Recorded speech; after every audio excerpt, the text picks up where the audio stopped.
আসসালামু আলাইকুম রহমতুল্লাহ।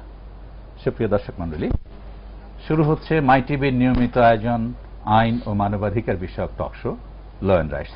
এতে আপনাদের সদর সম্ভাষণ জানাচ্ছি আমি ডক্টর মোহাম্মদ শাহজাহান। দর্শক, আমরা প্রত্যেকটি পর্বে সমসাময়িক বিভিন্ন বিষয়, সামাজিক সমস্যা, আইন, মানবাধিকার এবং আইনের সাথে সঙ্গতিপূর্ণ বিষয়গুলো নিয়ে এক একটি পর্ব করে থাকি। ইতিপূর্বে আমরা বিভিন্ন সমসাময়িক ইস্যু করেছি। আমরা মত প্রকাশের স্বাধীনতা, গণমাধ্যমের স্বাধীনতা, সম্প্রচার নীতিমালা, বিচারপতিদের অভিশংসন, গুম, খুন, অপহরণ ইত্যাদি বহু সমসাময়িক বিষয় এবং এই সংক্রান্ত আইন নিয়ে অনুষ্ঠান করেছি। আমাদের এই অনুষ্ঠানে আপনারা যারা দেশ এবং দেশের বাইরে থেকে এই অনুষ্ঠান দেখছেন তারাও প্রতিনিধিত্বমূলক প্রশ্ন করে অনেক দর্শক শ্রোতার যে জিজ্ঞাসা থাকে সেটাকে আপনারা আপনাদের প্রশ্নের মাধ্যমে তারাও অবহিত হতে পারে। আমরা আজকেও আপনারা যারা এখান থেকে দেখছেন এবং যারা বাংলাদেশের বাইরে বিভিন্ন জায়গা থেকে দেখছেন, অনেকের অভিযোগ থাকে যে তারা প্রশ্ন করার জন্য দীর্ঘক্ষণ চেষ্টা করেও আমাদেরকে লাইন পান না।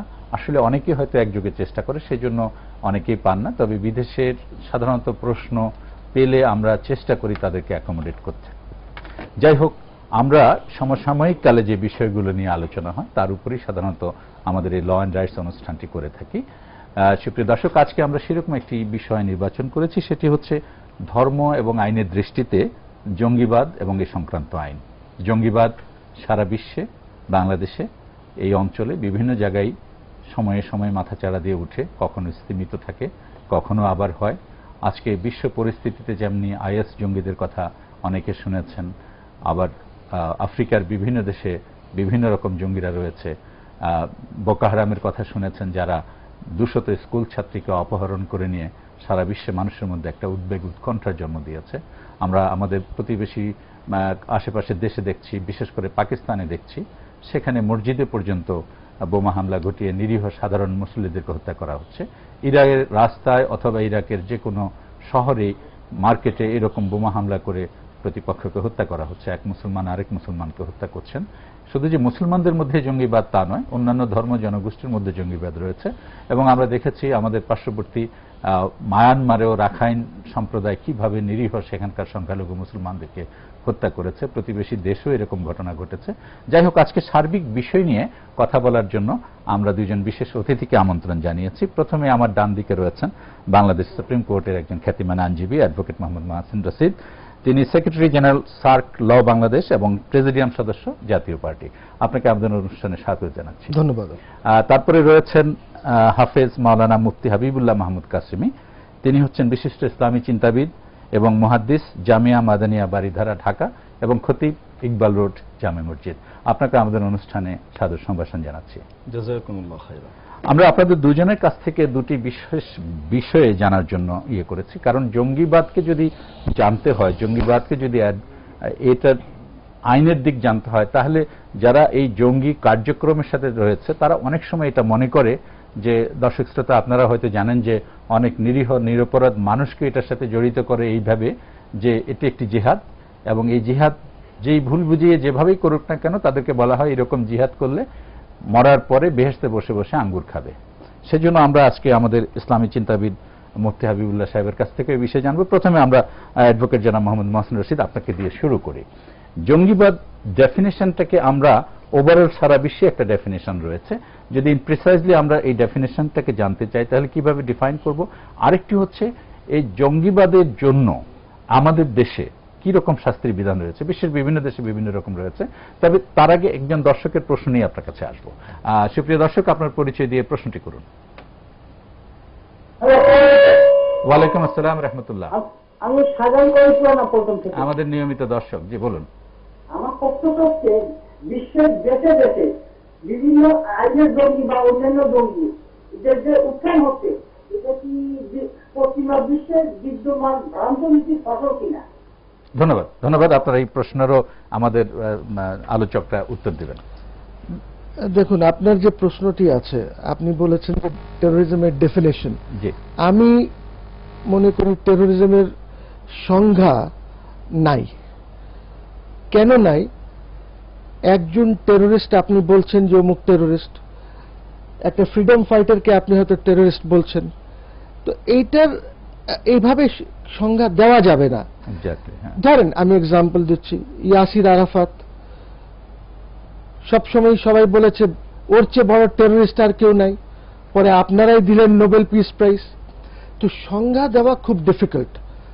আমাদের যারা মুক্তিযুদ্ধ করেছেন আমাদেরকে টেররিস্ট বলা হয়েছে, আমেরিকার জাতির পিতাকে পর্যন্ত ব্রিটিশরা টেররিস্ট বলেছে, ব্রিটিশরা টেররিস্ট বলেছে। তো এখন এটার কোনো সংজ্ঞা নাই। প্রশ্ন হচ্ছে যে টেররিজম আপনি কোথায় নিয়ে ওকে রাখবেন। আমাদের দেশে একটা আইন আছে, ঠিক আছে, এখন ধরেন এক জায়গায় একটা বম ফুটলো, ওইটাকে কি টেররিজম হতে পারে, না এটা একটা কোনো পলিটিক্যাল মোটিভেশনও হতে পারে, না Islamic terrorism? How do you define this? অথবা কারো স্বায়ত্ত শাসনের দাবি, অথবা কারো অধিকার আদায়ের সংগ্রাম, ডেফিনিশন ইম্পসিবল, ডিপেন্ড করে।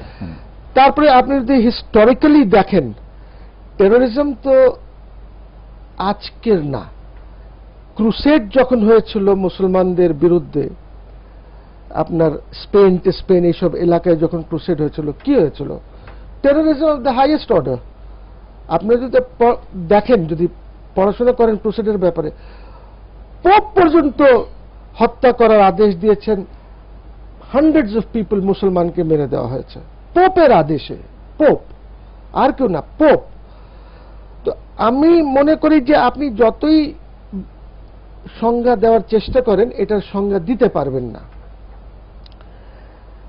আমাদের এখানে আইন আছে, আপনি কি বন্ধ করতে পেরেছেন আইন দ্বারা? আজকেও তো কয়েকজন টেররিস্ট ধরা পড়েছে, মানে বলছেন টেররিস্ট। আমি জানি না কাকে আমি টেররিস্ট বলছি, আমি বলতে পারবো না। তার কারণ হচ্ছে যে আমাদের এখানে বাংলাদেশের প্রেক্ষিতে আপনি একজনকে ধরে নিয়ে আপনি বললেন যে সে টেররিস্ট, ওর কাছে বোমা পাওয়া গেছে। আমাদের এখানে ল এনফোর্সমেন্ট অথবা জিহাদি বই পাওয়া গেছে, জিহাদি বই পাওয়া গেছে। এখন জিহাদি বই, হোয়াট ইজ আ জিহাদি বই? হোয়াট ইজ আ জিহাদি বই? কোরআন সুন্নাহ উপরে কোন বই যদি হয়, কেউ লেখে, এটা কি জিহাদি বই হবে? হ্যাঁ, সে জিহাদের একটা ডেফিনেশন ভুল দিতে পারে। সে হয়তো বলতে পারে যে খুন করা কাউকে হয়তো ঠিক আছে, ইসলাম পারমিট করছে। ওই বইটা যদি আপনি সিজ করেন, তাহলে ওর লেখক যে আছে আগে, ওকে আপনাকে ধরতে হবে, not the person who possesses. Because আমি ধরেন একটা দোকানে যদি যাই, ইসলামী বই যদি দেখি, আমি তো প্রত্যেকটা বই পড়ার চেষ্টা করবো যে এটা কি, আপনার ভিউ পয়েন্টটা কি। আপনাকে এই জায়গায় রেখে আমরা একটা প্রশ্ন নিয়ে নিই। জি দর্শক, আপনার পরিচয় দিয়ে প্রশ্নটি করুন। জি, আমি মাওলানা তাজউদ্দিন সিলেট থেকে বলছি। জি মাওলানা তাজউদ্দিন সাহেব, জি বলুন। আজকে মুফতি সাহেবুদ্দিনের কাছে আমার প্রশ্ন, যে মুফতি সাহেবকে আমন্ত্রণ জানিয়েছেন আপনি, কোরআন হাদিসের ভিত্তিতে অকাট্য দলিল সহ যে জঙ্গিবাদ কি, কেন ইসলামের পক্ষে কোনো কথা বললেই কি জঙ্গিবাদ হয়ে যায়, না ভিন্ন মতবাদের কারণে জঙ্গিবাদ হয়? কোরআন হাদিসের সঠিক ব্যাখ্যা দেওয়ার কারণে জিহাদ আছে, জঙ্গি এবং জিহাদের মধ্যে পার্থক্যটা উনি যেন বুঝিয়ে বলে। আর আপনাকে ধন্যবাদ সাংবাদিক ভাইকে, কতদিন বলছিলাম একজন হুজুরকে আমন্ত্রণ করার জন্য আমন্ত্রণ করেছেন, মাই টিভি সহ বিশ্ববাসীকে ধন্যবাদ। ধন্যবাদ, আপনাকেও ধন্যবাদ। নিশ্চয়ই হ্যাঁ, আপনারা বলেছিলেন এবং আমরা সেই জন্যই মনে করেছি যে কোরআন হাদিসের আলোকে এটা ব্যাখ্যা প্রয়োজন রয়েছে। জি, ওনার প্রশ্নটা আমরা কেন ডিফিকাল্ট? ধরেন আপনার যে আওয়ামী লীগ অফিস নারায়ণগঞ্জে যে ঘটনা ঘটেছিল 2001-এ 16 জুন, সেটা কি জঙ্গিবাদ ছিল না পলিটিক্যালি মোটিভেটেড ছিল? কি ইসলামী জঙ্গিবাদ সেখানে ইনভলভ ছিল? আমরা তো কিন্তু ধরে নিয়েছি এগুলি সব জঙ্গিবাদের মধ্যে পড়ছে। ইজ দ্যাট জঙ্গিবাদ? আপনার 21 অগস্ট, ওইটা কি ইসলামী জঙ্গিবাদ? এখন তো টেরোরিজম বলতেই ধরে নেওয়া হচ্ছে যে ইসলামী। এখন কিন্তু আপনি আর যারা জঙ্গিবাদ আছে ধরেন ইনভলভ, যারা স্বাধীন জনভূমি, আপনার জনযোদ্ধা পার্টি, ওদের থেকে কিন্তু ফোকাসটা সরে গেছে এখন। এবং আপনি নিশ্চয়ই লক্ষ্য করেছেন যে মার্কিন যুক্তরাষ্ট্রে, ইংল্যান্ডে, বিভিন্ন দেশে স্কুল গোয়িং স্টুডেন্টদের গুলি করে শত শত মানুষ হত্যা হচ্ছে, রেগুলার হচ্ছে এই ঘটনাগুলো, এবং সেটাকে কিন্তু কেউ জঙ্গিবাদ বলে না। আপনাকে এই জায়গায় রেখে আবার আপনার কাছে আসবো আমরা। হাফেজ মাওলানা মুফতি হাবিবুল্লাহ মাহমুদ কাশেমি, আপনার কাছ থেকে আসি।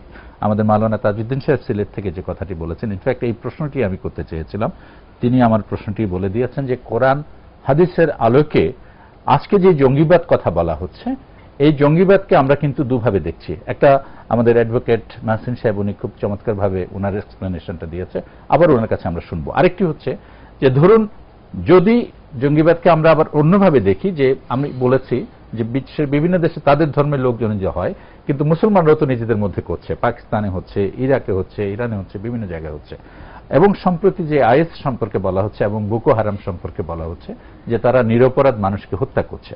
সুতরাং এই সামগ্রিক সব বিষয়ের আলোকে যে জিহাদের অংশ কোনটি, আর এই নিরীহ বা নিরপরাধ অথবা মানুষকে হত্যা করা এই যে করছে, এটার মধ্যে তারা জায়েজটা কোথায় খুঁজে পাচ্ছে? ধন্যবাদ। আসলে তারা জায়েজটা কোথায় খুঁজে পাচ্ছে এটার জন্য তো তাদেরকে জিজ্ঞেস করতে হবে যে কোথায় তোমরা জায়েজটা খুঁজে পেলে নিরপরাধ মানুষকে হত্যা করা, অথবা যে এটার সাথে সংশ্লিষ্ট নয় বা অন্যায়কে সমর্থনও করছে না এরকম কোনো ভালো মানুষকে হত্যা করা বা তাকে ফাঁসিয়ে দেয়া ইত্যাদি কোথায় পেয়েছ, এটা তো তাদের কাছে জিজ্ঞাস্য। তবে একটি বিষয় হলো, একটু আগে আমাদের মোহতারাম অ্যাডভোকেট মহসিন সাহেব যে বলছিলেন, বড় চমকপ্রদ এবং গুরুত্বপূর্ণ কথা বলছিলেন যে আজকে জঙ্গিবাদ বলতে একটি ধোঁয়া তোলা হয়েছে। এই ধোঁয়া আমাদের পাশ্চাত্যের ভাইদের কাছ থেকে এসেছে, বরং আমি বলবো পাশ্চাত্যের পলিটিশিয়ানদের কাছ থেকে এবং এন্টি ইসলাম পলিটিশিয়ান যারা, এদের কাছ থেকে এটার উদ্ভব ঘটেছে। এবং একটি রিউমার পুরো পৃথিবীতে এমনভাবে ছড়িয়ে দেওয়া হয়েছে যেন যে কোনো জায়গায় কোনো রকমের সমস্যা হলেই সে যদি মুসলমান হয় তার সাথে সাথে তাকে জঙ্গিবাদ লাগিয়ে তাকে কি করে দেয়া হবে, আপনার পচিয়ে দেওয়ার একটা ব্যবস্থা নেওয়া হবে। এই ব্যবস্থাপনা সবসময় চলে আসছে এবং সামনেও কিন্তু এই ধরনের প্রোপাগান্ডা চলতে থাকবে। আপনি যদি আজ থেকে 1400 বছর আগে ফিরে যান, তাহলে মক্কার পরিবেশে যেখানে নিজেদের কন্যাকে নিজেরা হত্যা করতেও মাটিতে পুঁতে দিত, জীবন্ত মাটি চাপা দিত। আয়ামে জাহিলিয়াতের সেই সময়টিকে যদি আমরা একটু কল্পনা করি, সেই মুহূর্তে যখন শান্তির বাণী নিয়ে হযরত মুহাম্মদুর রাসূলুল্লাহ সাল্লাল্লাহু আলাইহি ওয়াসাল্লাম আবির্ভূত হলেন এবং শান্তির দিকে মানুষকে ডাকতে লাগলেন, তখন কিন্তু আবু জাহাল, আবু লাহাব, উতবা, শায়বা এবং উমাইয়া ইবনে খালফ, উবাই ইবনে খালফ, মক্কার তৎকালীন কুরাইশ সর্দার যারা ছিল, নামি লোকজন, তারা কিন্তু তখনকার শিক্ষা, সবচেয়ে দুঃখজনক বিষয় হলো তখনকার শিক্ষাবিদ যারা তখনকার বুদ্ধিজীবী হিসেবে খ্যাত ছিলেন এবং নেতৃবৃন্দ, বিভিন্ন গোত্রের নেতৃবৃন্দ, হ্যাঁ, তারা কিন্তু রাসূল করিম সাল্লাল্লাহু আলাইহি সাল্লামের বিরুদ্ধে যে অভিযোগগুলো উত্থাপন করেছিল, তন্মধ্যে গুরুত্বপূর্ণ একটি অভিযোগ তাদের ছিল যে আমাদের মধ্যে ঐক্য নষ্ট করে ডিভাইড করে দিচ্ছে আমাদেরকে, এবং আমাদের মধ্যে একটা মানে মারামারি, কাটাকাটি, হানাহানির একটা ব্যবস্থা খুলে দিচ্ছে, তাদের তথাকথিত প্রথার বিরুদ্ধে গিয়ে অশান্ত করে তুলছে। সোজা কথা হলো তাদের বিরুদ্ধে যেই বলতো। প্রশ্ন নিয়ে নি, তারপর আপনি এই জায়গা থেকে আবার আমরা শুরু করব। জি দর্শক, আপনার পরিচয় দিয়ে প্রশ্নটি করুন। আমার নাম কাজী সুলতান, আমি মিরপুর শাহবাগ থেকে বলছিলাম। জি, আমার প্রশ্ন হলো, কোন অন্যায় কাজ দেখলে তার প্রতিবাদ করলে কি সেটা জঙ্গিবাদ হয়ে যায়? তাহলে বর্তমানে যে টেন্ডারবাদী, চাঁদাবাদী, দখল, সন্ত্রাস হচ্ছে, এগুলির প্রতিবাদ করলে তাদেরকে কেন জঙ্গিবাদী বলা হচ্ছে? আমার প্রশ্ন মাননীয় মুফতি সাহেবের কাছে। আচ্ছা, ধন্যবাদ। আপনি আমাদের সাথে থাকুন, এটার প্রশ্নের জবাব নিশ্চিত তিনি দিবেন। কি বলছিলাম যে আপনার প্রশ্নের ছিল মক্কার সেই সময়ে রাসূল করিম সাল্লাল্লাহু আলাইহি সাল্লামকে কিন্তু তারা জঙ্গি হিসেবে আখ্যায়িত করেছিল। রাসূল সাল্লাল্লাহু আলাইহি সাল্লামকে তারা সমাজের মধ্যে বিভক্তি সৃষ্টিকারী হিসেবে আখ্যায়িত করেছিল। কিন্তু সত্যের আলো যখন এগিয়ে এসেছে, তখন কিন্তু মিথ্যার অন্ধকার দূরীভূত হয়েছে এবং মানুষ বুঝতে পেরেছে কে সত্যবাদী, কে মিথ্যাবাদী। তখনও মানুষ বুঝত, অনেকে ক্ষমতার চাপের কারণে ভয়ে নিজেদের মনের কথাটি হয়তো বলতে পারত না, নবী মুহাম্মদ সাল্লাল্লাহু আলাইহি সাল্লামের পাশে এসে দাঁড়াতে পারত না। সেই একই অবস্থা কিন্তু আজও। হযরত রাসূল সাল্লাল্লাহু আলাইহি সাল্লাম একটি কথা বলে গিয়েছিলেন, আল কুফরু মিল্লাতুন ওয়াহিদা। মনে রাখবে, মুসলমানদের বিরুদ্ধে সকল কুফরি শক্তি এরা সব সময় একজোট হয়ে যাবে। এদের পারস্পরিক যত বিরোধ থাক, যত যাই থাক না কেন, আদর্শিক লড়াই থেকে শুরু করে যাই থাক, আচ্ছা, সেটা আমরা আন্তর্জাতিক পরিমণ্ডলে বিবেচনা করলে আসছে। আমি যদি আপনাকে এইভাবে বলি যে বাংলাদেশের প্রেক্ষাপটে যদি ধরেন, এই যে রমনার বটমূলে সাধারণ মানুষ একটা কালচারাল প্রোগ্রামে গিয়েছে, এখন কালচারাল প্রোগ্রামটিকে আপনি হয়তো একভাবে নিতে পারেন, সাধারণ মানুষ আরেকভাবে নিতে পারে, আরেকজন আরেকভাবে নিতে পারে, কিন্তু যে মানুষগুলো উপভোগ করছিল বাংলা নববর্ষের ঐতিহ্য অথবা যে কালচারাল প্রোগ্রামটা, সেখানে বোমা মেরে মানুষকে হত্যা করা হয়েছে। আপনি ধরুন যে 10 জনের মতো হত্যা করা হয়েছে। আপনি একযোগে সারা দেশে অসংখ্য বোমা ফাটিয়ে জানান দিয়েছে, একজন বিচারককে হত্যা করা হয়েছে, নিরীহ মানুষকে হত্যা করা হয়েছে। আমাদের প্রশ্ন হচ্ছে, এই হত্যা করে যারা এই হত্যা করছে এবং একযোগে এতগুলো লোককে তো একত্রিত করেছে, তারা যদি এই মোটিভেশনটা করে যে তুমি মারতে পারলেই মানুষকে বেহেশতে বসে আঙ্গুর খাবে, এই প্রশ্নটা কি মানুষকে ভুল মোটিভেশন করছে না? এখানে স্বাভাবিকভাবে দুটি বিষয়, একটি হলো জিহাদ এবং একটি হলো জিহাদের ভুল ব্যাখ্যা। এটা হলো দুটো বিষয়। কিন্তু আজকে আমরা যেমনি ভাবে দেখতে পাচ্ছি যে কিছু মানুষ জিহাদের ভুল ব্যাখ্যা দিচ্ছেন, অনেকে সহি ব্যাখ্যাও দিচ্ছেন, কেউ কেউ ভুল ব্যাখ্যা দিচ্ছেন। এটাও যেমন আমরা দেখতে পাচ্ছি, যেমন আপনার প্রশ্নে উঠে এসেছে, বিষয়টি বলার অপেক্ষা রাখে না, স্বাভাবিকভাবে সকলেই বোঝে যে ইসলাম এই সমস্ত নিরীহ মানুষের হত্যাকাণ্ডকে কোনোভাবেই সমর্থন করে না, এটা তো স্বাভাবিক। কিন্তু তার সাথে সাথে আরেকটি জিনিসও কিন্তু আমাদের সামনে আসছে, যে জিহাদকে টার্গেট করে, জিহাদ কি একটা পবিত্র শব্দ, জিহাদ কেন এসেছে? শান্তি প্রতিষ্ঠার জন্য, দুষ্ট শক্তিকে দমন করে যারা শান্তিকে দমিয়ে রাখতে চায়, শান্তির শক্তিকে দমিয়ে রাখতে চায়, শান্তিকে বাধাগ্রস্ত করতে চায়, এই রকম শান্তির প্রতিরোধ, শান্তির বিপক্ষে যারা অবস্থান নিয়েছে তাদের মোকাবেলা করার জন্য সর্বশক্তি নিয়োগ করে শান্তিকে প্রতিষ্ঠা করার জন্য পৃথিবীতে আল্লাহ তাআলা যে নীতিমালা ঘোষণা করেছেন শান্তি প্রতিষ্ঠার জন্য, এবং আমরা মুসলমান হিসেবে জানি যে আল্লাহ তাআলার দেয়া বিধানই সবচেয়ে চূড়ান্ত এবং সঠিক বিধান হবে, এবং এর বাইরে যাওয়ার সুযোগই নেই। আমরা এই পর্যায়ে রেখে আমাদেরকে একটা ছোট্ট বিরতিতে যেতে হবে। আমরা সেখান থেকে ফিরে এসে আবার আপনাদের দুজনের কাছ থেকে জানবো এবং আমাদের দর্শক শ্রোতা যারা রয়েছে তাদেরও আমরা প্রশ্ন নেব। সুপ্রিয় দর্শক, আমরা কথা বলছিলাম যে ধর্ম এবং আইনের দৃষ্টিতে জঙ্গিবাদ এবং এই সংক্রান্ত আইন। আজকে আমাদের সাথে রয়েছেন অ্যাডভোকেট মোহাম্মদ মহসিন রশিদ এবং মাওলানা হাফিজ মুফতি মাহমুদ আল কাসেমি। আমরা একটা ছোট্ট বিজ্ঞাপন বিরতি নিচ্ছি, ফিরে এসে আবার আপনাদের সাথে এই বিষয়ে কথা বলবো।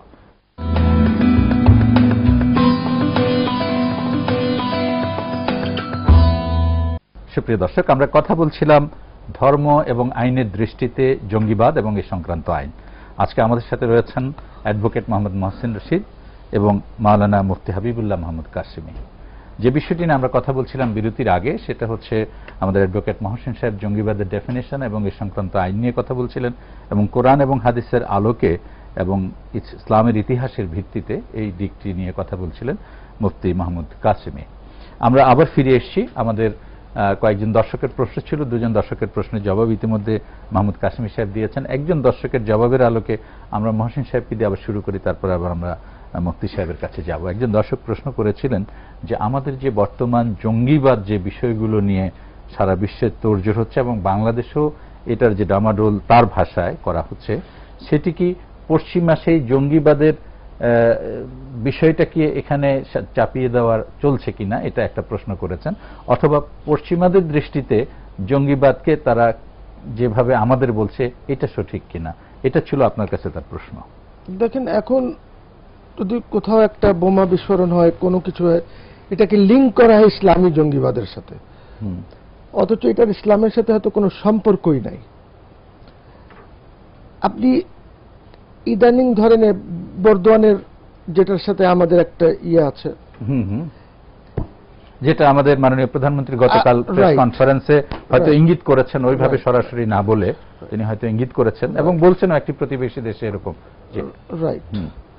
এখন ধরেন এইটাকে যদি আপনি ভালো করে বিশ্লেষণ করেন, তাহলে আপনাকে একটু পিছিয়ে যেতে হবে। বর্তমান যিনি প্রধানমন্ত্রী ভারতের, তিনি কিন্তু ওয়েস্ট বেঙ্গলে এসে বলেছেন যে এইখানে অনেক বাংলাদেশিরা আছেন এবং সবাইকে ব্যাগ রেডি রাখতে বলেছেন। উনি প্রধানমন্ত্রী হলে সবাইকে বাংলাদেশে ফেরত পাঠিয়ে দেবেন। তো বাংলাদেশি সেখানে মুসলমান কয়জন আছে আর অন্যরা কয়জন আছে, অন্য সম্প্রদায়ের লোকজন, যারা এখান থেকে গিয়েছেন 71 বা 71-এর পরে, ওইখানে তো ওয়েস্ট বেঙ্গল আসামে তো প্রচুর মুসলমান আছেন। এবং আমি আপনাকে বলি ওই সেন্সাসটাও ঠিক না, ওরা যে সেন্সাস করে যে ফিগারটা দেয় ওটা ঠিক। আমরা একটা প্রশ্ন নিয়ে আসি, আপনাকে এই জায়গায় আবার ধরবো। যে দর্শক আপনার পরিচয় দিয়ে প্রশ্নটি করুন। ওয়ালাইকুম আসসালাম রহমতুল্লাহ। আমি বলছিলাম গাইবান্ধা থেকে, আমার নাম আব্দুল সাত্তার খান। জি সাত্তার খান সাহেব বলুন। আমি বলতে চাচ্ছিলাম ইসলামের জঙ্গিবাদের কোনো স্থান নেই যতদূর আমার জানা আছে। জি, জেহাদ এবং জঙ্গিবাদকে আমরা একসঙ্গে মিলিয়ে ফেলে জেহাদ শব্দটার যে পবিত্রতা সেটাকে আমরা কুলুষিত করছি। আমাদের দেশের সরকারের দৃঢ় টলারেন্স থাকা সত্ত্বেও কোনোভাবেই আমরা জঙ্গিবাদকে মোকাবেলা করতে পারছি না। বিজ্ঞ প্যানেলের নিকট আমার বিনীত জিজ্ঞাসা, কি হলে আমরা এই জঙ্গিবাদ থেকে আমাদের দেশটাকে রক্ষা করতে পারবো? ধন্যবাদ। অশেষ ধন্যবাদ। ধন্যবাদ, অনেক চমৎকার প্রশ্ন করেছেন। আপনি আমাদের সাথে থাকুন, আমরা এই আলোচনায় আসবো। এই যে বর্ধমানে যে ঘটনাটা ঘটেছে আর যে আমি বললাম জি প্রধানমন্ত্রীর কথা, এইটা কিছু না, এইটা হলো ওইটার একটি কড়ি, ওইটার একটা অংশ বিশেষ, যে কিভাবে এখান থেকে কিছু মুসলমানদেরকে তাড়ানো যায়। এবং আপনি হয়তো জানেন কি জানেন না, আমি জানি না, অনেক কিছু কিন্তু করা হয়, বানানো হয় একটা প্রেক্ষাপট সৃষ্টি করার জন্য, তৈরি করার জন্য। টুইন টাওয়ার নিয়েও এরকম কথা রয়েছে। আমি কনস্পিরেসি থিওরিতে নাই গেলাম, ওইগুলি অনেক কথা আছে সেগুলি নিয়ে। একটাও ইহুদি মারা যায় নাই সেখানে, সেই জন্য 3,500 লোক মারা গেছে, আর নানান কথা আছে যে ওইটার মধ্যে গেলাম না। বিকজ আপনি যদি হয়তো নাই ইসরায়েলিজরা কিভাবে অপারেট করে, ওদের মোসাদ টোসাদ, ওইটা যদি একটু রিসার্চ করেন বা পড়েন তাহলে অনেক বই টই লেখা আছে এটার উপরে। ওদের সাথে আমেরিকার শেয়ারের সাথেও গোলমাল হয়, ওগুলি নিজের জায়গায় আছে। এই যে এনআইএ কে যে পাঠানো হলো, ওয়েস্ট বেঙ্গলের চিফ মিনিস্টার কিন্তু সেটাতে রাজি না। ওরা তো ইনভেস্টিগেট করছে, ওরা তো এরকম কোনো কথা বলছে না। এনআইএ ডাইরেক্টর এসেই 2 দিন থাকলেন, উনি বর্ডার টর্ডার সব ঘুরে উনি বলেই দিলেন যে বাংলাদেশ এটার সাথে জড়িত, আর যে কোনো এক ইস্যুকে ইঙ্গিত করে বললেন উনি যে জড়িত। উনি 2 দিনে উইদাউট এনিথিং উনি কিভাবে বুঝে গেলেন, আর একটা ব্যাংককেও বলে দিলেন যে ওই ব্যাংকটা জড়িত। এটার পিছনে তো একটা নীল নকশা আছে। আমাদের দেশে কিন্তু জঙ্গিবাদ নাই। ওই ধরনের জঙ্গিবাদ যদি আপনি বলেন তো কি হচ্ছে, কি জঙ্গিবাদ আছে আমাকে বলেন না। কয়জন জঙ্গিরা মারতেছে, কোন ইসলামী জঙ্গিবাদ চলছে দেশে, কোথায় আছে আমাকে বলেন না। এই যে সমস্ত জেলাতে একযোগে বোমা হামলা হলো, বিচারককে হত্যা করা হলো, রাইট, এবং বেশ কয়েকবার, সেটাও তো একটা ক্রিয়েট করা হয়েছিল স্বাধীন জন্মভূমি এবং জনযোদ্ধা পার্টিকে সাস্টেন করার জন্য। জাগ্রত মুসলিম জনতা বাংলাদেশ যারা করলো, ঘটালো 17/8/2005-এ 500টা বোমা 63টা ডিস্ট্রিক্টে। এটা তো ক্রিয়েট করা হয়েছিল। কে ক্রিয়েট করেছে এটা? দেশের বাইরে থেকে অনেকক্ষণ ধরে লাইনে আছে। যে দর্শক আপনার পরিচয় দিয়ে প্রশ্নটি করুন। ওয়ালাইকুম আসসালাম রহমতুল্লাহ। জি রাশিদ সাহেব বলুন, অনেক দূর থেকে ফোন করেছেন। জি জি ধন্যবাদ। আমার প্রশ্নটা হচ্ছে, যারা মানুষ হত্যা করে পানি দেয় তাদেরকে জঙ্গি বলা হয়, কিন্তু যারা দৃশ্যমান মানুষের সামনে মানুষকে হত্যা করে অস্ত্র নিয়ে ঘোরাফেরা করে তারা কি জঙ্গির আওতায় পড়ে কিনা? ধন্যবাদ। আচ্ছা ধন্যবাদ, আপনি আমাদের সাথেই থাকুন। ওনার প্রশ্নটা নিশ্চয়ই শুনতে পেয়েছেন। যারা হত্যা করে ওদেরকে জঙ্গিবাদ বলা হয় না, উনি বলছেন যে জঙ্গি তো একটা বলছেই, কিন্তু তারা বলছে যারা দৃশ্যমান মানুষকে হত্যা করছে, অস্ত্র নিয়ে মহড়া দিচ্ছে, গুচ্ছে, তাদেরকে কি বলবেন? না না, যারা মহড়া দিচ্ছে কোথায় আপনি দেখান, কোথায় দিচ্ছে? না, উনি কিন্তু সেভাবে বলেননি। আমি যদি ওনার প্রশ্নটি সঠিকভাবে বুঝতে পারি, উনি হয়তো বুঝাতে উনি যদি বুঝাতে চান এইভাবে যে হয়তো যেভাবে আমাদের গুম খুন অপহরণ হচ্ছে, অথবা প্রকাশ্য অস্ত্রের মহড়া হচ্ছে, বা মানুষকে যে হত্যা করা হচ্ছে, এইটাকে হয়তো উনি বুঝাতে চান। প্রত্যেক দেশেই হত্যা চলছে, গুম চলছে আমাদের দেশে। এবং এটা টেরোরিজম বা ইসলামিক টেরোরিজমের সাথে কোন সম্পর্ক এটার? এটা তো কোন দেশ আছে যেখানে হত্যা হয় না? এত শাস্তি থাকা সত্ত্বেও হত্যা হচ্ছে না, এটা তো হবে। মানুষ একটা সমাজের মধ্যে যখন বাস করে এই জিনিসগুলি হয়, সব সমাজেই হয়, কিন্তু এটা ইসলামিক জঙ্গিবাদ বা জিহাদ বলা, 4টা লোক খুন হয়ে গেল আপনি জিহাদ বলবেন, এটা তো সঠিক না। সেই প্রশ্নে আমরা আবার একটু মুফতি মাহমুদ কাসেমি আপনার কাছে আসছি, যে একজন দর্শক আপনার কাছে একটা প্রশ্ন ছিল, সেটারও আপনি জবাব দিবেন। আর প্রশ্নটা ছিল সংক্ষেপে যেটা উনি বলছিলেন, জি, সেটা হলো জিহাদ আর সন্ত্রাস বা জঙ্গিবাদ এক কিনা। হ্যাঁ, এটা ওনার জানার মুখ্য উদ্দেশ্য যেটা ছিল, আমি যাব, অথবা এই জিহাদকে জঙ্গিবাদের সাথে মিলিয়ে ফেলা ঠিক কিনা, মিলিয়ে ফেলা হচ্ছে যে এটা এক কিনা। জি, বিষয় হলো এটা একদম দিবালোকের মতো সুস্পষ্ট এবং পরিষ্কার। জিহাদ একটি পবিত্র শব্দ, একটি পবিত্র আমল, যে আমল করার মাধ্যমে একজন মানুষ সরাসরি জান্নাতে যাওয়ার সুযোগ লাভ করে। একজন সাধারণ মানুষ যিনি সাধারণভাবে নেককার মানুষ মারা যান, ওনার মারা যাওয়ার পরে কবর, হাসর সবকিছু পার হয়ে ফয়সালা হবে, তারপরে সে জান্নাতে যাবে। কিন্তু একজন সত্যিকারের মুজাহিদ যদি শহীদ হয়, তাহলে তার জন্য যে ঘোষণা আল্লাহ রাসূল সাল্লাল্লাহু আলাইহি ওয়াসাল্লাম দিয়েছেন, লিশাহিদি ইনদাল্লাহি সিত্তু খিসাল, তিরমিজি শরীফের একদম সহিহ হাদিস, যে শহীদকে আল্লাহ তাআলা 6টি মর্যাদা দান করেন। তার মধ্যে শেষ পর্যন্ত যে একটি আছে, এই সবগুলো বলবো না, সময় কম, তাকে একটি সবুজ পাখির মধ্যে ঢুকিয়ে তাকে জান্নাতের মধ্যে ছেড়ে দেওয়া হয়। তার রূহকে বলা হয় তুমি জান্নাতের মধ্যে ঘুরতে থাকো, ভক্ষণ করতে থাকো।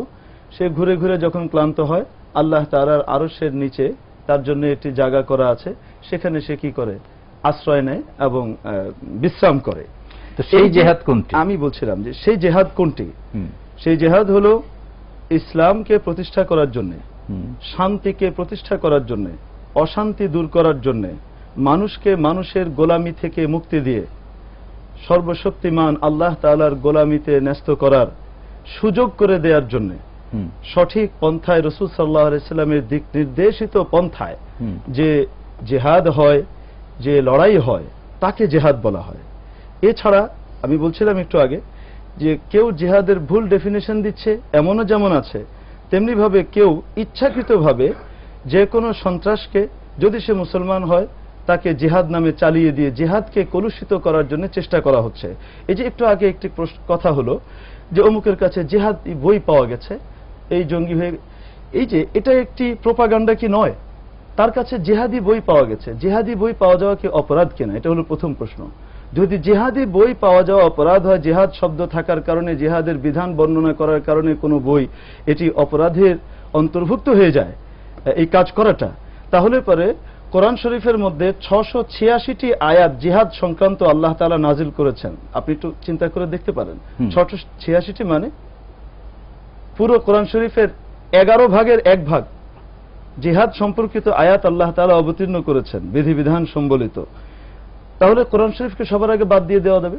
প্রত্যেকের বাড়িতেই কোরআন শরীফ আছে, তাহলে যে কোরআন শরীফ ধরে বলা হবে কিছুদিন পরে যার কাছে জিহাদি আয়াত সম্বলিত কিতাব পাওয়া গেছে, তারপরে কোরআন শরীফ বলা হবে না কিছুদিন পরে, এখন বলা হবে জিহাদি বই, তারপরে বলা হবে যে কি বলে এই সম্পর্কিত এইটাও একটা জিহাদি বই। অতএব কোরআন শরীফ তেলাওয়াত আমাদের মধ্যে একটু রেস্ট্রিকশন করে দেওয়া দরকার, যে কোনটুকু কতটুকু তেলাওয়াত করা যাবে, কতটুকু তেলাওয়াত করা যাবে। আমরা সেরকম দিনের অপেক্ষা করব না নিশ্চয়ই। আমাদের তাহলে একটা জায়গায় আমরা আসতে চেয়েছিলাম যে যদি তাই হয়, যেটা আমরা বললাম যে পাকিস্তানে যেমন মসজিদে লোককে হত্যা করা হচ্ছে, সেটাও বলা হচ্ছে জিহাদের অংশ। ইরাকে বিভিন্ন শহরে হত্যা করা হচ্ছে, অথবা গাড়ি বোমা বিস্ফোরণের মাধ্যমে শত শত মানুষকে হত্যা করা হচ্ছে, সেটাকেও জিহাদ বলা হচ্ছে। আবার বোকো হারাম নামে একটা সংগঠন 200 স্কুল ছাত্রীকে ধরে নিয়ে ওদেরকে জিম্মি করছে, ওদেরকে নানাভাবে এক্সপ্লয়টেশন করছে বা ওদের শ্লীলতাহানি করছেন এবং মানুষকে হত্যা করছেন, সেটাকেও জিহাদ করছে। আবার আইএস অনেক মানুষকে ধরে নিয়ে হত্যা করছে বলে তারা নিজেরাই ভিডিও ফুটেজ পাঠিয়ে দেয় বিভিন্ন মাধ্যমে। এগুলাকে কিভাবে ডিফাইন করা হচ্ছে? এগুলোকে আমার মনে হয় না পরিষ্কারভাবে আর কিছু বলার অপেক্ষা রাখে। সকলেই বোঝে যে এগুলো, এই ধরনের কর্মকাণ্ড যদি আসলেই বাস্তবে সত্য হয়ে থাকে যা বলা হচ্ছে, আলটিমেটলি বেশিরভাগ ক্ষেত্রে আমরা দেখি শেষ পর্যন্ত প্রোপাগান্ডা হয়। তারপরেও যদি ধরে পাওয়া যায় যে শেষ পর্যন্ত এগুলো সত্য, তাহলে নিরপরাধ মানুষকে হত্যা করার অনুমতি ইসলাম দেয়নি। রাইট, এ ব্যাপারে কোনো দ্বিধা সংশয় নেই। কোরআনে তো রয়েছে যে কোনো মানুষ একজন নিরপরাধ মানুষকে হত্যা করে সে যেন সমগ্র মানব জাতিকে হত্যা করবে, আর যদি একজন মানুষের প্রাণ রক্ষা করে সে যেন সমগ্র মানব জাতিকেই রক্ষা করলো। তার মানে কত চমৎকার একটা জিনিস আল্লাহ কোরআনে বলে দিয়েছেন এবং একেবারে উদাহরণটাকে চমৎকার ভাবে এবং ডিফাইন করেছেন।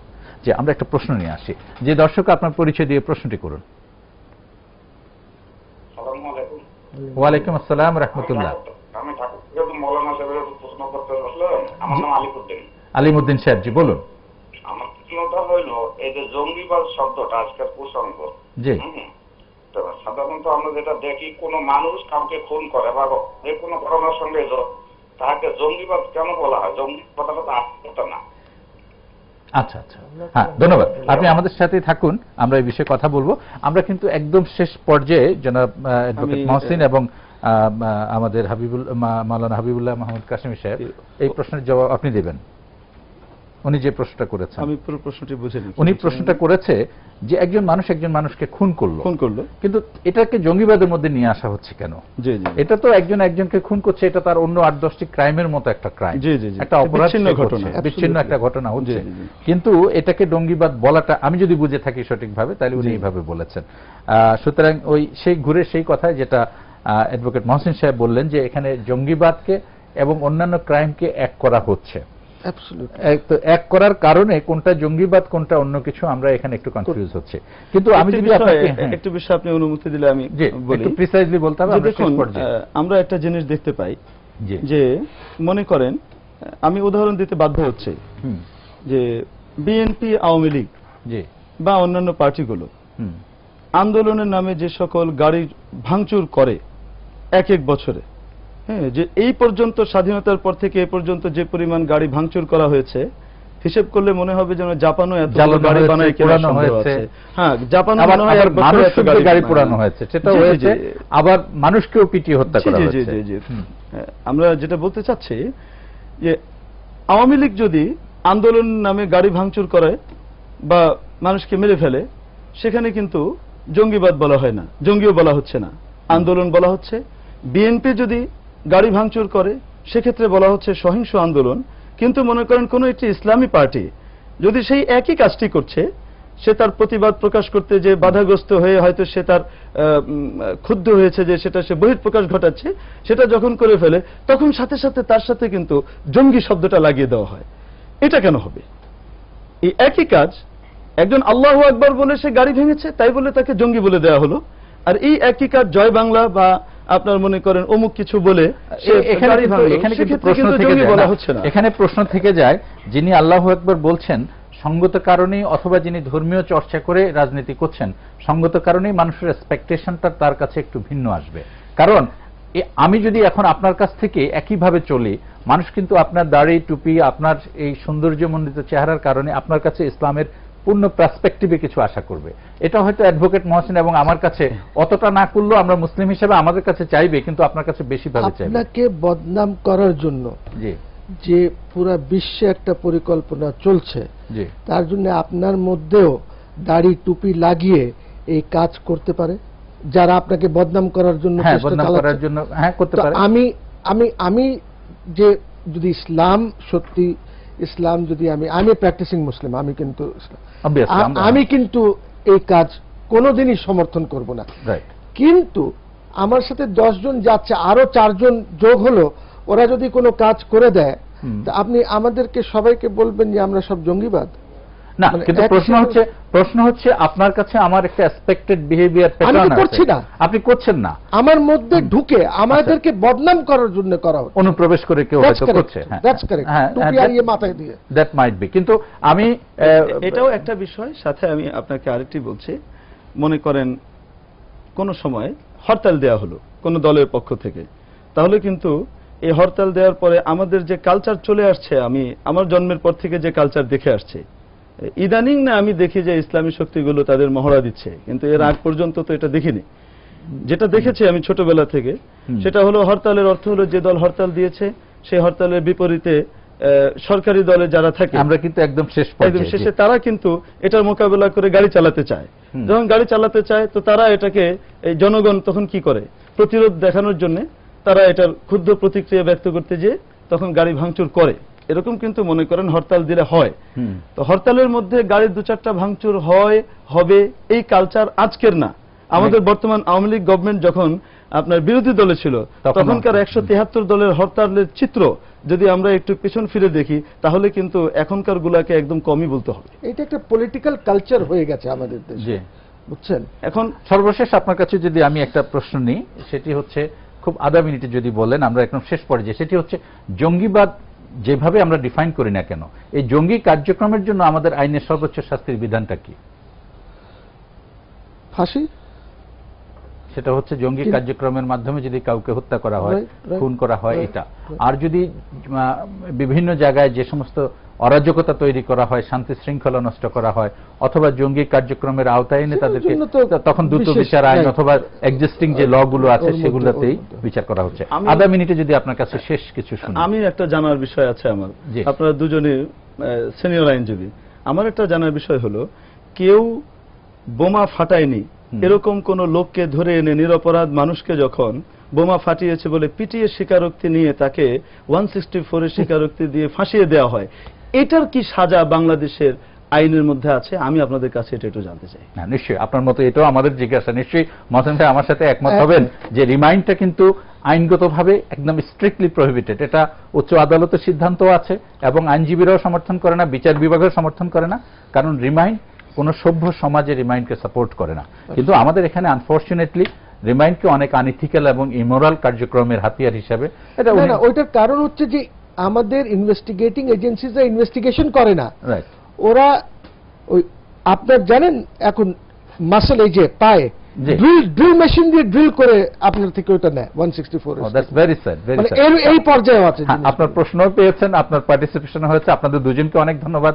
আজকে আমরা এমন একটা বিষয় নিয়ে কথা বলেছি, আমাদের অনেক দর্শক শ্রোতা বাংলাদেশ থেকে, বাংলাদেশের বাইরে থেকে ফোন করেছেন। আমি দেখতে পাচ্ছিলাম আমার ফোনটি সাইলেন্ট ছিল, কিন্তু অসংখ্য বিদেশি কল এসেছে এবং মেসেজ এসেছিল, কিন্তু যেহেতু লাইভ প্রোগ্রামে আমি অন্যগুলাইকে অ্যাটেন্ড করতে পারিনি, তাদেরকে আমি ধরতে পারিনি। সুপ্রিয় দর্শক, আপনারা যারা দেশে এবং দেশের বাইরে থেকে, আমি দেশের বাইরে থেকে বেশ কয়েকজনকে দেখেছি। আমি দুবাই থেকে দেখেছি মোস্তফা সাহেবকে, আমি দেখেছি সৌদি আরব থেকে আব্দুল সাত্তারকে দেখেছি, লিটনকে দেখেছি, আমি মালদ্বীপ থেকে দেখেছি একজনকে। আমি আপনাদের নামগুলো শুধু বলে দিলাম এবং আরো কয়েকজন রয়েছে, সবার নামও বলতে পারিনি আমাদের সময়ের অনেক সংক্ষিপ্ততার জন্য। আপনারা যারা দূর দূরান্ত থেকে বসে চেষ্টা করেছিলেন প্রশ্ন করতে, আমরা বিশ্বাস করি যে হয়তো অনেকের প্রতিনিধিত্বমূলক প্রশ্নে আপনাদের জবাবটা আপনারা পেয়েছেন, এবং যারা দেশের ভিতরে থেকেও বিভিন্ন জায়গা থেকে চেষ্টা করেছিলেন। আমরা একটি কথা জানিয়ে রাখতে চাই, আমাদেরকে অনেকেই লিখেন, কিন্তু আমাদের প্রশ্নের সবসময় অনুষ্ঠানের শেষ প্রান্তে এসে আমরা তাড়াহুড়োর মধ্যে আপনাদের প্রশ্নের জবাব দেওয়া হয় না।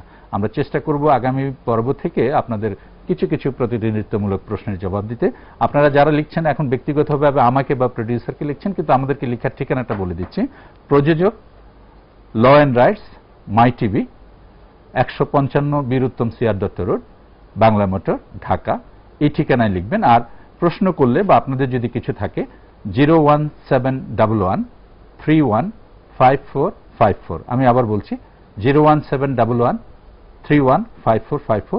এটা তো আপনারা প্রশ্ন করতে পারেন অনুষ্ঠানের পরে, আর অনুষ্ঠানের সময় আমাদের স্ক্রিনে দেখানো নাম্বারে আপনারা ফোন করবেন। আমাদের অনুষ্ঠানটি আমরা আবার আগামীকাল সকাল 7:15 মিনিটে পুনঃপ্রচার হবে। সেই সময় যারা আজকে হয়তো অনেকেই দেখতে পারেননি বা আপনাদের অনেক কিছুই 7:45, আমি দুঃখিত, 7:45 আবার পুনঃপ্রচার হবে। সেই সময় আপনারা নিশ্চয়ই দেখে নেবেন। যারা বিদেশ থেকে অনেকে মিস করছেন তারাও এই সময়টা দেখে নিতে পারেন। আর বিদেশি বন্ধু যারা, আমি তাদের কাছে দুঃখ প্রকাশ করছি, অনেক মেসেজ আমি পেয়েছি, প্রশ্ন এসছে, ফোন করেছেন।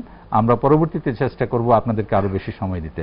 আজকে আমাদের আলোচনা থেকে যে বিষয়গুলো চলে এসছে, যে জঙ্গিবাদ এবং আমাদের এই যে জিহাদ, এই দুটাকে কখনো এক করা ঠিক নয়, যেটা অ্যাডভোকেট মহসিন সাহেবও বললেন, যেটা মাওলানা হাবিবুল্লাহ মাহমুদ কাসেম সাহেবও বললেন, আরো বিভিন্ন আলোচনা ওনারা করেছেন, আপনারা শুনতে পেরেছেন। তারপরেও আমরা বিশ্বাস করব, আমরা মনে করব যে এই দুটো জিনিসকে এক করে কেউ যেন সাধারণ মানুষের জীবনের শান্তি শৃঙ্খলা বিনষ্ট না করে। যে জিহাদ একটি পবিত্র শব্দ, সেটির প্রেক্ষাপট সেটি সবকিছুই ভিন্ন। সেটাকে সাধারণ মানুষকে হত্যা করে, মসজিদে হত্যা করে অথবা অন্য কোথাও হত্যা করে বেহেশতে যাওয়া যাবে, এরকম কনসেপ্ট থেকে যেন কেউ কোনো অন্যায়ের সাথে জড়িয়ে না পড়ে, এই আশাবাদ ব্যক্ত করে আপনাদের সবাইকে অনেক অনেক ধন্যবাদ জানিয়ে আমাদের আজকের অনুষ্ঠান এখানে শেষ করছি। এবং আগামী শুক্রবার অন্য কোনো বিষয় নিয়ে, অন্য কোনো অতিথি নিয়ে আমরা আবার মিলিত হবে। সে পর্যন্ত আপনারা সবাই ভালো থাকুন, সুস্থ থাকুন। আল্লাহ হাফেজ। আর একটি কথা, আসুন আমরা সবাই আইনকে মেনে চলি, আইনকে শ্রদ্ধা করতে শিখি। ধন্যবাদ।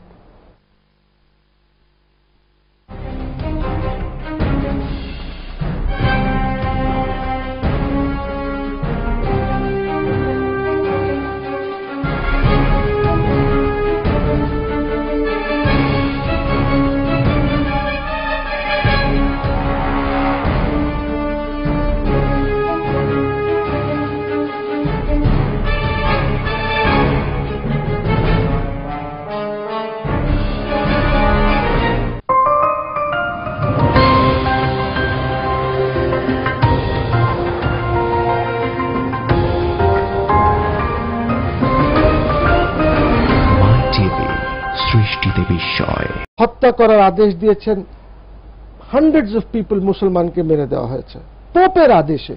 পোপ, আর কেউ না, পোপ। তো আমি মনে করি যে আপনি যতই সংজ্ঞা দেওয়ার চেষ্টা করেন, এটার সংজ্ঞা দিতে পারবেন না। আমাদের এখানে আইন আছে, আপনি কি বন্ধ করতে পেরেছেন আইন দ্বারা? আজকেও তো কয়েকজন টেররিস্ট ধরা পড়েছে, মানে বলছেন টেররিস্ট, আমি জানি না কাকে আমি টেররিস্ট বলছি, আমি বলতে পারবো না। তার কারণ হচ্ছে যে আমাদের এখানে বাংলাদেশের প্রেক্ষিতে আপনি একজনকে ধরে নিয়ে আপনি বললেন যে সে টেররিস্ট, ওর কাছে বোমা পাওয়া গেছে। আমাদের এখানে ল এনফোর্সমেন্ট অথবা জিহাদি বই পাওয়া গেছে, জিহাদি বই পাওয়া গেছে। এখন জিহাদি বই, হোয়াট ইজ আ জিহাদি বই? হোয়াট ইজ আ জিহাদি বই? কোরআন সুন্নাহ উপরে কোন বই যদি হয়, কেউ লেখে, এটা কি জিহাদি বই হবে? হ্যাঁ, সে জিহাদের একটা ডেফিনেশন ভুল দিতে পারে। সে হয়তো বলতে পারে যে খুন করা কাউকে হয়তো ঠিক আছে, ইসলাম পারমিট করছে।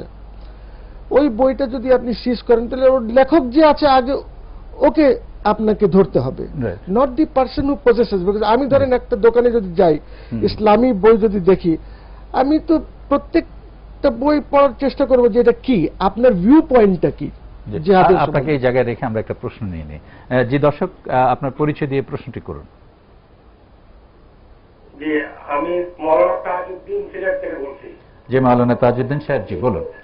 আজকে মুফতি সাহেবের কাছে আমার প্রশ্ন, যে মুফতি সাহেবকে আমন্ত্রণ জানিয়েছেন আপনি, কোরআন হাদিসের ভিত্তিতে অকাট্য দলিল সহ যে জঙ্গিবাদ কি, কেন ইসলামের পক্ষে কোনো কথা বললেই কি জঙ্গিবাদ হয়ে যায়, না ভিন্ন মতবাদের কারণে জঙ্গিবাদ হয়? কোরআন হাদিসের সঠিক ব্যাখ্যা দেওয়ার কারণে জিহাদ আছে, জঙ্গি এবং জিহাদের মধ্যে পার্থক্যটা উনি যেন বুঝিয়ে বলে। আর আপনাকে ধন্যবাদ সাংবাদিক ভাইকে, কতদিন বলছিলাম একজন হুজুরকে আমন্ত্রণ করার জন্য আমন্ত্রণ করেছেন, সেটা মাই টিভি সহ বিশ্ববাসীকে ধন্যবাদ। ধন্যবাদ, আপনাকেও ধন্যবাদ। নিশ্চয়ই হ্যাঁ, আপনারা বলেছিলেন এবং আমরা সেই জন্যই মনে করেছি যে কোরআন হাদিসের আলোকে এটা ব্যাখ্যা প্রয়োজন রয়েছে। জি, ওনার প্রশ্নটা আমরা কেন ডিফিকাল্ট, ধরেন আপনার যে আওয়ামী লীগ অফিস নারায়ণগঞ্জে যে ঘটনা ঘটেছিল 2001-এ 16 জুন, সেটা কি জঙ্গিবাদ ছিল না পলিটিক্যালি মোটিভেটেড ছিল? কি ইসলামী জঙ্গিবাদ সেখানে ইনভলভ ছিল? আমরা তো কিন্তু ধরে নিয়েছি এগুলি সব জঙ্গিবাদের মধ্যে পড়ছে। ইজ দ্যাট জঙ্গিবাদ? আপনার 21 আগস্ট, ওইটা কি ইসলামী জঙ্গিবাদ? এখন তো টেরোরিজম বলতেই ধরে নেওয়া হচ্ছে যে ইসলামী।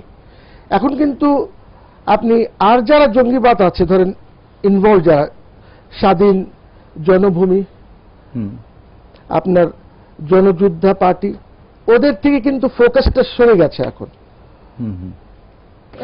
এবং আপনি নিশ্চয়ই লক্ষ্য করেছেন যে মার্কিন যুক্তরাষ্ট্রে, ইংল্যান্ডে, বিভিন্ন দেশে স্কুল গোয়িং স্টুডেন্টদের গুলি করে শত শত মানুষ হত্যা হচ্ছে, রেগুলার হচ্ছে এই ঘটনাগুলো, এবং সেটাকে কিন্তু কেউ জঙ্গিবাদ বলে না। আপনাকে এই জায়গায় রেখে আবার আপনার কাছে আসবো আমরা। হাফেজ মাওলানা মুফতি হাবিবুল্লাহ মাহমুদ কাশেমি, আপনার কাছ থেকে আসি।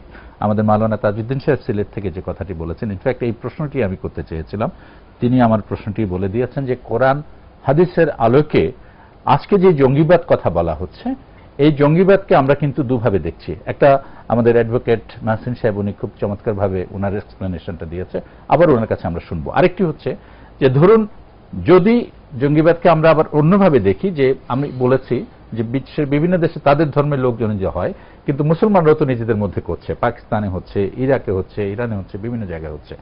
এবং সম্প্রতি যে আইএস সম্পর্কে বলা হচ্ছে এবং বোকো হারাম সম্পর্কে বলা হচ্ছে যে তারা নিরপরাধ মানুষকে হত্যা করছে।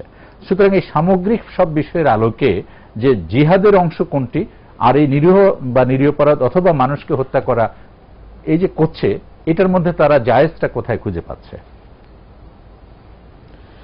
ধন্যবাদ। আসলে তারা জায়েজটা কোথায় খুঁজে পাচ্ছে, এটার জন্য তো তাদেরকে জিজ্ঞেস করতে হবে যে কোথায় তোমরা জায়েজটা খুঁজে পেলে নিরপরাধ মানুষকে হত্যা করা, অথবা যে এটার সাথে সংশ্লিষ্ট নয় বা অন্যায়কে সমর্থনও করছে না, এরকম কোনো ভালো মানুষকে হত্যা করা বা তাকে ফাঁসিয়ে দেয়া ইত্যাদি কোথায় পেয়েছ, এটা তো তাদের কাছে জিজ্ঞাসা। তবে একটি বিষয় হলো, একটু আগে আমাদের মুহতারাম অ্যাডভোকেট মহসিন সাহেব যে বলছিলেন, বড় চমকপ্রদ এবং গুরুত্বপূর্ণ কথা বলছিলেন যে আজকে জঙ্গিবাদ বলতে একটি ধোঁয়া তোলা হয়েছে। এই ধোঁয়া আমাদের পাশ্চাত্যের ভাইদের কাছ থেকে এসেছে, বরং আমি বলবো পাশ্চাত্যের পলিটিশিয়ানদের কাছ থেকে এবং এন্টি ইসলাম পলিটিশিয়ান যারা, এদের কাছ থেকে এটার উদ্ভব ঘটেছে এবং একটি রিউমার পুরো পৃথিবীতে এমনভাবে ছড়িয়ে দেওয়া হয়েছে যেন যে কোনো জায়গায় কোনো রকমের সমস্যা হলেই সে যদি মুসলমান হয় তার সাথে সাথে তাকে জঙ্গিবাদ লাগিয়ে তাকে কি করে দেয়া হবে, আপনার পচিয়ে দেওয়ার একটা ব্যবস্থা নেওয়া হবে। এই ব্যবস্থাপনা সবসময় চলে আসছে এবং সামনেও কিন্তু এই ধরনের প্রোপাগান্ডা চলতে থাকবে। আপনি যদি আজ থেকে 1400 বছর আগে ফিরে যান তাহলে মক্কার পরিবেশে যেখানে নিজেদের কন্যাকে নিজেরা হত্যা করত, মাটিতে পুঁতে দিত, জীবন্ত মাটি চাপা দিত। আয়ামে জাহিলিয়াতের সেই সময়টিকে যদি আমরা একটু কল্পনা করি, সেই মুহূর্তে যখন শান্তির বাণী নিয়ে হযরত মুহাম্মদুর রাসূলুল্লাহ সাল্লাল্লাহু আলাইহি ওয়াসাল্লাম আবির্ভূত হলেন এবং শান্তির দিকে মানুষকে ডাকতে লাগলেন, তখন কিন্তু আবু জাহাল, আবু লাহাব, উতবা, শায়বা এবং উমাইয়া ইবনে খালফ, উবাই ইবনে খালফ, মক্কার তৎকালীন কুরাইশ সর্দার যারা ছিল, নামি লোকজন, তারা কিন্তু তখনকার সবচেয়ে দুঃখজনক বিষয় হলো তখনকার শিক্ষাবিদ যারা তখনকার বুদ্ধিজীবী হিসেবে খ্যাত ছিলেন এবং নেতৃবৃন্দ, বিভিন্ন গোত্রের নেতৃবৃন্দ, হ্যাঁ, তারা কিন্তু রাসূল করিম সাল্লাল্লাহু আলাইহি সাল্লামের বিরুদ্ধে যে অভিযোগগুলো উত্থাপন করেছিল, তন্মধ্যে গুরুত্বপূর্ণ একটি অভিযোগ তাদের ছিল যে আমাদের মধ্যে ঐক্য নষ্ট করে ডিভাইড করে দিচ্ছে আমাদেরকে, এবং আমাদের মধ্যে একটা আগে যে কেউ জিহাদের ভুল ডেফিনেশন দিচ্ছে এমনও যেমন আছে, তেমনি ভাবে কেউ ইচ্ছাকৃতভাবে যে কোনো সন্ত্রাসকে যদি সে মুসলমান হয় তাকে জিহাদ নামে চালিয়ে দিয়ে জিহাদকে কলুষিত করার জন্য চেষ্টা করা হচ্ছে। এই যে একটু আগে একটি কথা হলো যে অমুকের কাছে জিহাদ বই পাওয়া গেছে, এই জঙ্গি হয়ে, এই যে এটা একটি প্রোপাগান্ডা কি নয়? তার কাছে জিহাদি বই পাওয়া গেছে, জিহাদি বই পাওয়া যাওয়া কি অপরাধ কিনা, এটা হলো প্রথম প্রশ্ন। যদি জিহাদি বই পাওয়া যাওয়া অপরাধ হয়, জিহাদ শব্দ থাকার কারণে, জিহাদের বিধান বর্ণনা করার কারণে কোনো বই এটি অপরাধের অন্তর্ভুক্ত হয়ে যায় এই কাজ করাটা, তাহলে পরে কোরআন শরীফের মধ্যে 686টি আয়াত জিহাদ সংক্রান্ত আল্লাহ তাআলা নাজিল করেছেন। আপনি একটু চিন্তা করে দেখতে পারেন, 686টি মানে পুরো কোরআন শরীফের 11 ভাগের 1 ভাগ জিহাদ সম্পর্কিত আয়াত আল্লাহ তাআলা অবতীর্ণ করেছেন, বিধিবিধান সম্বলিত। তাহলে কোরআন শরীফকে সবার আগে বাদ দিয়ে দেওয়া যাবে?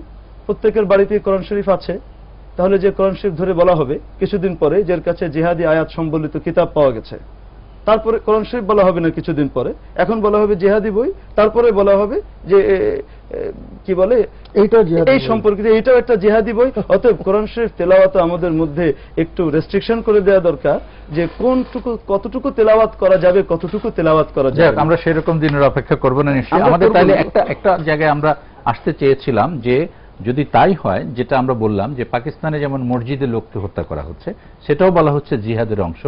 ইরাকে বিভিন্ন শহরে হত্যা করা হচ্ছে, অথবা গাড়ি বোমা বিস্ফোরণের মাধ্যমে শত শত মানুষকে হত্যা করা হচ্ছে, সেটাকেও জিহাদ বলা হচ্ছে।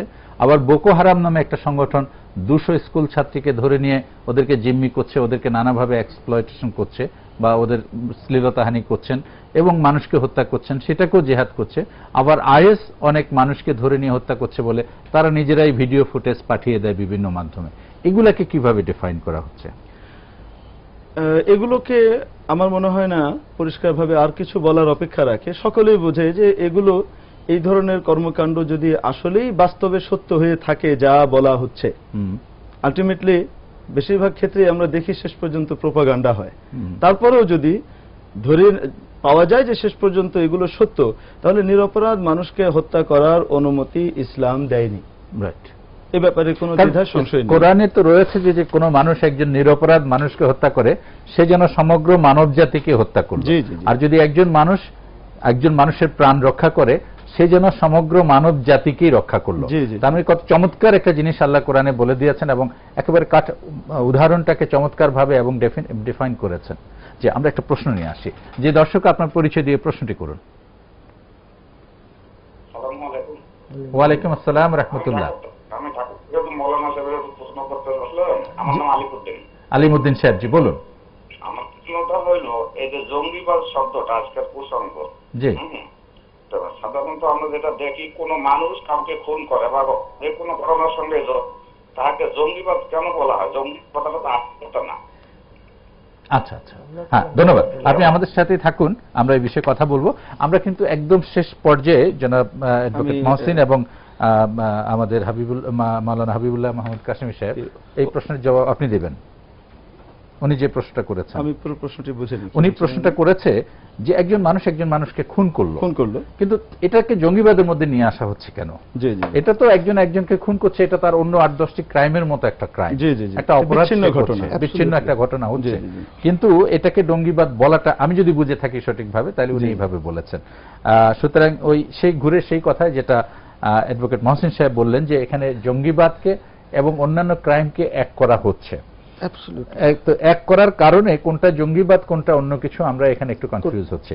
কিন্তু আমি যদি একটু বিষয় আপনি অনুমতি দিলে আমি একটু প্রিসাইজলি বলতে হবে। দেখুন, আমরা একটা জিনিস দেখতে পাই যে মনে করেন, আমি উদাহরণ দিতে বাধ্য হচ্ছে যে বিএনপি, আওয়ামী লীগ বা অন্যান্য পার্টিগুলো আন্দোলনের নামে যে সকল গাড়ি ভাঙচুর করে এক বছরে, হ্যাঁ, যে এই পর্যন্ত স্বাধীনতার পর থেকে এই পর্যন্ত যে পরিমাণ গাড়ি ভাঙচুর করা হয়েছে, হিসেব করলে মনে হবে যেন জাপানও এত গাড়ি বানায় পোড়ানো হয়েছে।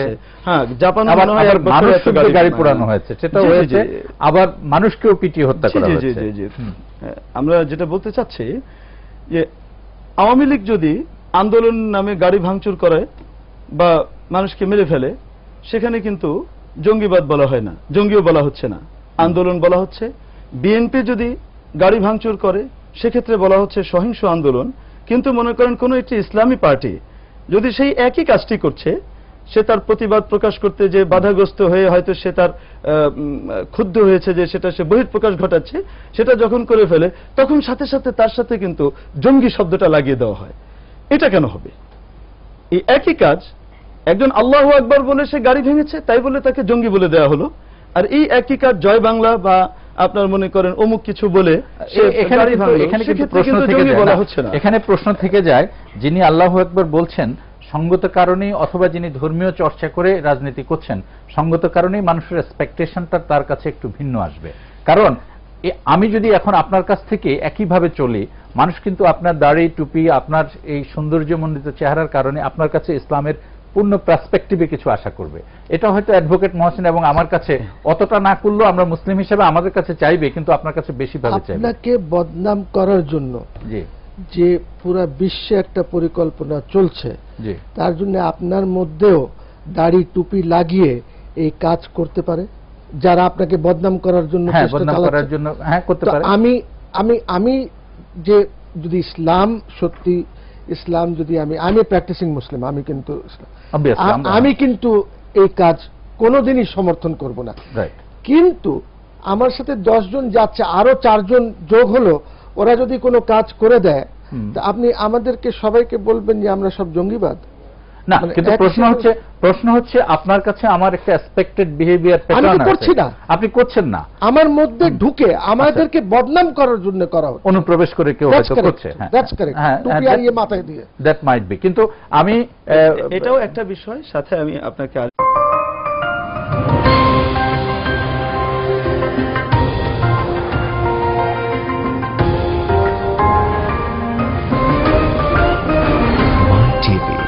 সৃষ্টিতে বিস্ময়।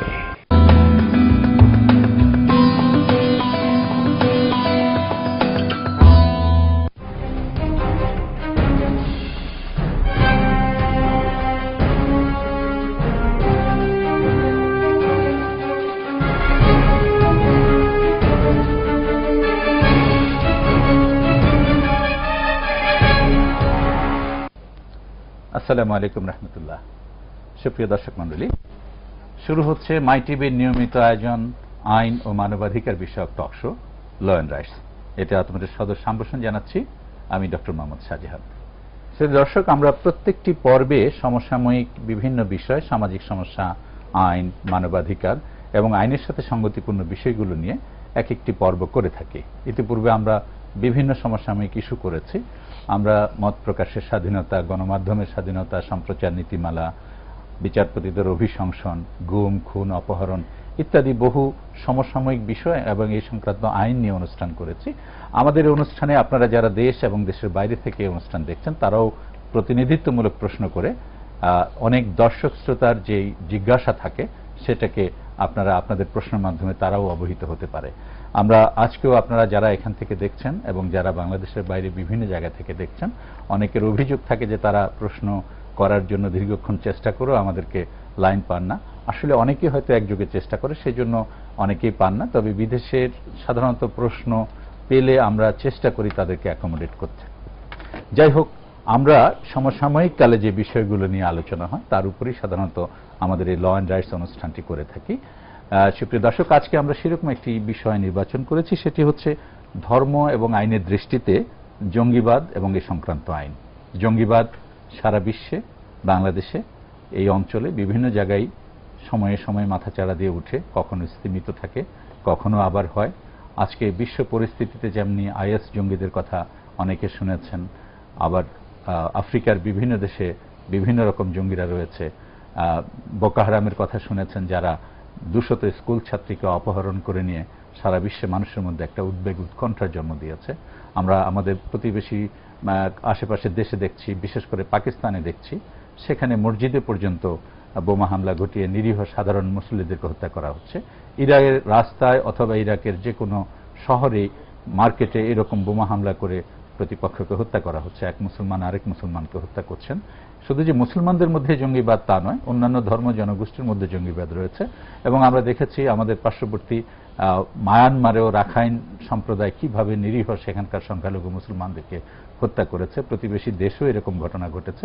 যাই হোক, আজকে সার্বিক বিষয় নিয়ে কথা বলার জন্য আমরা দুজন বিশেষ অতিথিকে আমন্ত্রণ জানিয়েছি। প্রথমে আমার ডান দিকে রয়েছেন বাংলাদেশ সুপ্রিম কোর্টের একজন খ্যাতিমান আইনজীবী অ্যাডভোকেট মোহাম্মদ মাহসিন রশিদ। তিনি সেক্রেটারি জেনারেল সার্ক ল বাংলাদেশ এবং প্রেসিডিয়াম সদস্য জাতীয় পার্টি। আপনাকে আমাদের অনুষ্ঠানে স্বাগত জানাচ্ছি। ধন্যবাদ। তারপরে রয়েছেন হাফেজ মাওলানা মুফতি হাবিবুল্লাহ মাহমুদ কাসেমি। তিনি হচ্ছেন বিশিষ্ট ইসলামী চিন্তাবিদ এবং মুহাদ্দিস, জামিয়া মাদানিয়া বারিধারা, ঢাকা, এবং খতিব, ইকবাল রোড জামে মসজিদ। আপনাকে আমাদের অনুষ্ঠানে সাদর সম্ভাষণ জানাচ্ছি। জাযাকুমুল্লাহ খাইরা। আমরা আপনাদের দুজনের কাছ থেকে দুটি বিশেষ বিষয়ে জানার জন্য করেছি, কারণ জঙ্গিবাদকে যদি জানতে হয়, জঙ্গিবাদকে যদি এটার আইনের দিক জানতে হয়, তাহলে যারা এই জঙ্গি কার্যক্রমের সাথে রয়েছে তারা অনেক সময় এটা মনে করে যে, দর্শক শ্রোতা আপনারা হয়তো জানেন যে অনেক নিরীহ নিরপরাধ মানুষকে এটার সাথে জড়িত করে এইভাবে যে এটি একটি জিহাদ, এবং এই জিহাদ যেই ভুল বুঝিয়ে যেভাবেই করুক না কেন তাদেরকে বলা হয় এরকম জিহাদ করলে মরার পরে বেহেশতে বসে বসে আঙ্গুর খাবে। সেজন্য আমরা আজকে আমাদের ইসলামী চিন্তাবিদ মুফতি হাবিবুল্লাহ সাহেবের কাছ থেকে এই বিষয়ে জানবো। প্রথমে আমরা অ্যাডভোকেট জনাব মোহাম্মদ মাহসিন রশিদ, আপনাকে দিয়ে শুরু করি। জঙ্গিবাদ ডেফিনেশনটাকে আমরা ওভারঅল সারা বিশ্বে একটা ডেফিনেশন রয়েছে, যদি প্রিসাইজলি আমরা এই ডেফিনেশনটাকে জানতে চাই তাহলে কিভাবে ডিফাইন করব? আরেকটি হচ্ছে এই জঙ্গিবাদের জন্য আমাদের দেশে কি রকম শাস্তির বিধান রয়েছে, বিশ্বের বিভিন্ন দেশে বিভিন্ন রকম রয়েছে। তবে তার আগে একজন দর্শকের প্রশ্ন নিয়ে আপনার কাছে আসবো। সুপ্রিয় দর্শক, আপনার পরিচয় দিয়ে প্রশ্নটি করুন। ওয়ালাইকুম আসসালাম রহমতুল্লাহ। আমি সাজান করেছিলাম না প্রথম থেকে, আমাদের নিয়মিত দর্শক। জি বলুন। আমার প্রশ্ন হচ্ছে, বিশ্বের দেশে দেশে বিভিন্ন আইনের জঙ্গি বা অন্যান্য জঙ্গি এদের যে উত্থান হচ্ছে, এটা কি পশ্চিমা বিশ্বের বিদ্যমান ভ্রান্তনীতির ফসল কিনা? ধন্যবাদ। ধন্যবাদ। আপনার এই প্রশ্নেরও আমাদের আলোচকরা উত্তর দেবেন। দেখুন, আপনার যে প্রশ্নটি আছে, আপনি বলেছেন যে টেরোরিজমের ডেফিনেশন। জি, আমি মনে করি টেরোরিজমের সংজ্ঞা নাই। কেন নাই? একজন টেরোরিস্ট, আপনি বলছেন যে অমুক টেরোরিস্ট, একটা ফ্রিডম ফাইটারকে আপনি হয়তো টেরোরিস্ট বলছেন, তো এইটার এইভাবে সংজ্ঞা দেওয়া যাবে না। ধরেন আমি এক্সাম্পল দিচ্ছি, ইয়াসির আরাফাত, সবসময় সবাই বলেছে ওর চেয়ে বড় টেরোরিস্ট আর কেউ নাই, পরে আপনারাই দিলেন নোবেল পিস প্রাইজ। তো সংজ্ঞা দেওয়া খুব ডিফিকাল্ট। আমাদের যারা মুক্তিযুদ্ধ করেছেন আমাদেরকে টেরোরিস্ট বলা হয়েছে, আমেরিকার জাতির পিতাকে পর্যন্ত ব্রিটিশরা টেরোরিস্ট বলেছে, ব্রিটিশরা টেরোরিস্ট বলেছে। তো এখন এটার কোনো সংজ্ঞা নাই। প্রশ্ন হচ্ছে যে টেরোরিজম আপনি কোথায় নিয়ে ওকে রাখবেন। আমাদের দেশে একটা আইন আছে, ঠিক আছে, এখন ধরেন এক জায়গায় একটা বম ফুটলো, ওইটাকে কি টেরোরিজম হতে পারে, না এটা একটা কোনো পলিটিক্যাল মোটিভেশনও হতে পারে, না Islamic terrorism? How do you define this? অথবা কারো স্বায়ত্ত শাসনের দাবি, অথবা কারো অধিকার আদায়ের সংগ্রাম। ডেফিনিশন ইম্পসিবল, ডিপেন্ড করে। তারপরে আপনি যদি হিস্টোরিক্যালি দেখেন, টেরোরিজম তো আজকের না। ক্রুসেড যখন হয়েছিল মুসলমানদের বিরুদ্ধে, আপনার স্পেন এইসব এলাকায় যখন ক্রুসেড হয়েছিল, কি হয়েছিল? Terrorism of the highest order. আপনি যদি দেখেন, যদি পড়াশোনা করেন ক্রুসেডের ব্যাপারে, পোপ পর্যন্ত বলি ওই সেন্সাসটাও ঠিক না, ওরা যে সেন্সাস করে, যে ফিগারটা দেয়, ওটা ঠিক। আমরা একটা প্রশ্ন নিয়ে আসি, আপনাকে এই জায়গায় আবার ধরবো। জি দর্শক, আপনার পরিচয় দিয়ে প্রশ্নটি করুন। ওয়ালাইকুম আসসালাম রহমতুল্লাহ। আমি বলছিলাম গাইবান্ধা থেকে, আমার নাম আব্দুল সাত্তার খান। জি সাত্তার খান সাহেব বলুন। আমি বলতে চাচ্ছিলাম, ইসলামের জঙ্গিবাদের কোনো স্থান নেই যতদূর আমার জানা আছে। জি, জেহাদ এবং জঙ্গিবাদকে আমরা একসঙ্গে মিলিয়ে ফেলে জেহাদ শব্দটার যে পবিত্রতা, সেটাকে আমরা পুরস্কৃত করছি। আমাদের দেশের সরকারের দৃঢ় টলারেন্স থাকা সত্ত্বেও কোনোভাবেই আমরা জঙ্গিবাদকে মোকাবেলা করতে পারছি না। বিজ্ঞ প্যানেলের নিকট আমার বিনীত জিজ্ঞাসা, কি হলে আমরা এই জঙ্গিবাদ থেকে আমাদের দেশটাকে রক্ষা করতে পারবো? ধন্যবাদ। অশেষ ধন্যবাদ। ধন্যবাদ, অনেক চমৎকার প্রশ্ন করেছেন আপনি। আমাদের সাথে থাকুন, আমরা এই আলোচনায় আসবো। এই যে বর্তমানে যে ঘটনাটা ঘটেছে, আর যে আমি বললাম জি প্রধানমন্ত্রীর কথা, এইটা কিছু না, এইটা হলো ওইটার একটি করি, ওইটার একটা অংশ বিশেষ, যে কিভাবে এখান থেকে কিছু মুসলমানদেরকে তাড়ানো যায়। এবং আপনি হয়তো জানেন কি জানেন না, আমি জানি না, অনেক কিছু কিন্তু করা হয়, বানানো হয় একটা প্রেক্ষাপট সৃষ্টি করার জন্য, তৈরি করার জন্য। টুইন টাওয়ার নিয়েও এরকম কথা রয়েছে। আমি কনস্পিরেসি থিওরিতে নাই গেলাম, ওইগুলি অনেক কথা আছে সেগুলি নিয়ে। একটাও ইহুদি মারা যায় নাই সেখানে, সেই জন্য 3,500 লোক মারা গেছে, আর নানান কথা আছে, যে ওইটার মধ্যে গেলাম না। বিকজ আপনি যদি হয়তো নাই, ইসরায়েলিজরা কিভাবে অপারেট করে, ওদের মোসাদ টোসাদ, ওইটা যদি একটু রিসার্চ করেন বা পড়েন, তাহলে অনেক বই টই লেখা আছে এটার উপরে। ওদের সাথে আমেরিকার শেয়ারের সাথেও গোলমাল হয়, ওগুলি নিজের জায়গায় আছে। এই যে এনআইএ কে যে পাঠানো হলো, ওয়েস্ট বেঙ্গলের চিফ মিনিস্টার কিন্তু সেটাতে রাজি না। ওরা তো ইনভেস্টিগেট করছে, ওরা তো এরকম কোনো কথা বলছে না। এনআইএ ডাইরেক্টর এসেই 2 দিন থাকলেন, উনি বর্ডার টর্ডার সব ঘুরে উনি বলেই দিলেন যে বাংলাদেশ এটার সাথে জড়িত, আর যে কোনো এক ইস্যুকে ইঙ্গিত করে বললেন উনি যে জড়িত। উনি 2 দিনে উইদাউট এনিথিং উনি কিভাবে বুঝে গেলেন, আর একটা ব্যাংককেও বলে দিলেন যে ওই ব্যাংকটা জড়িত। এটার পিছনে তো একটা নীল নকশা আছে। আমাদের দেশে কিন্তু জঙ্গিবাদ নাই।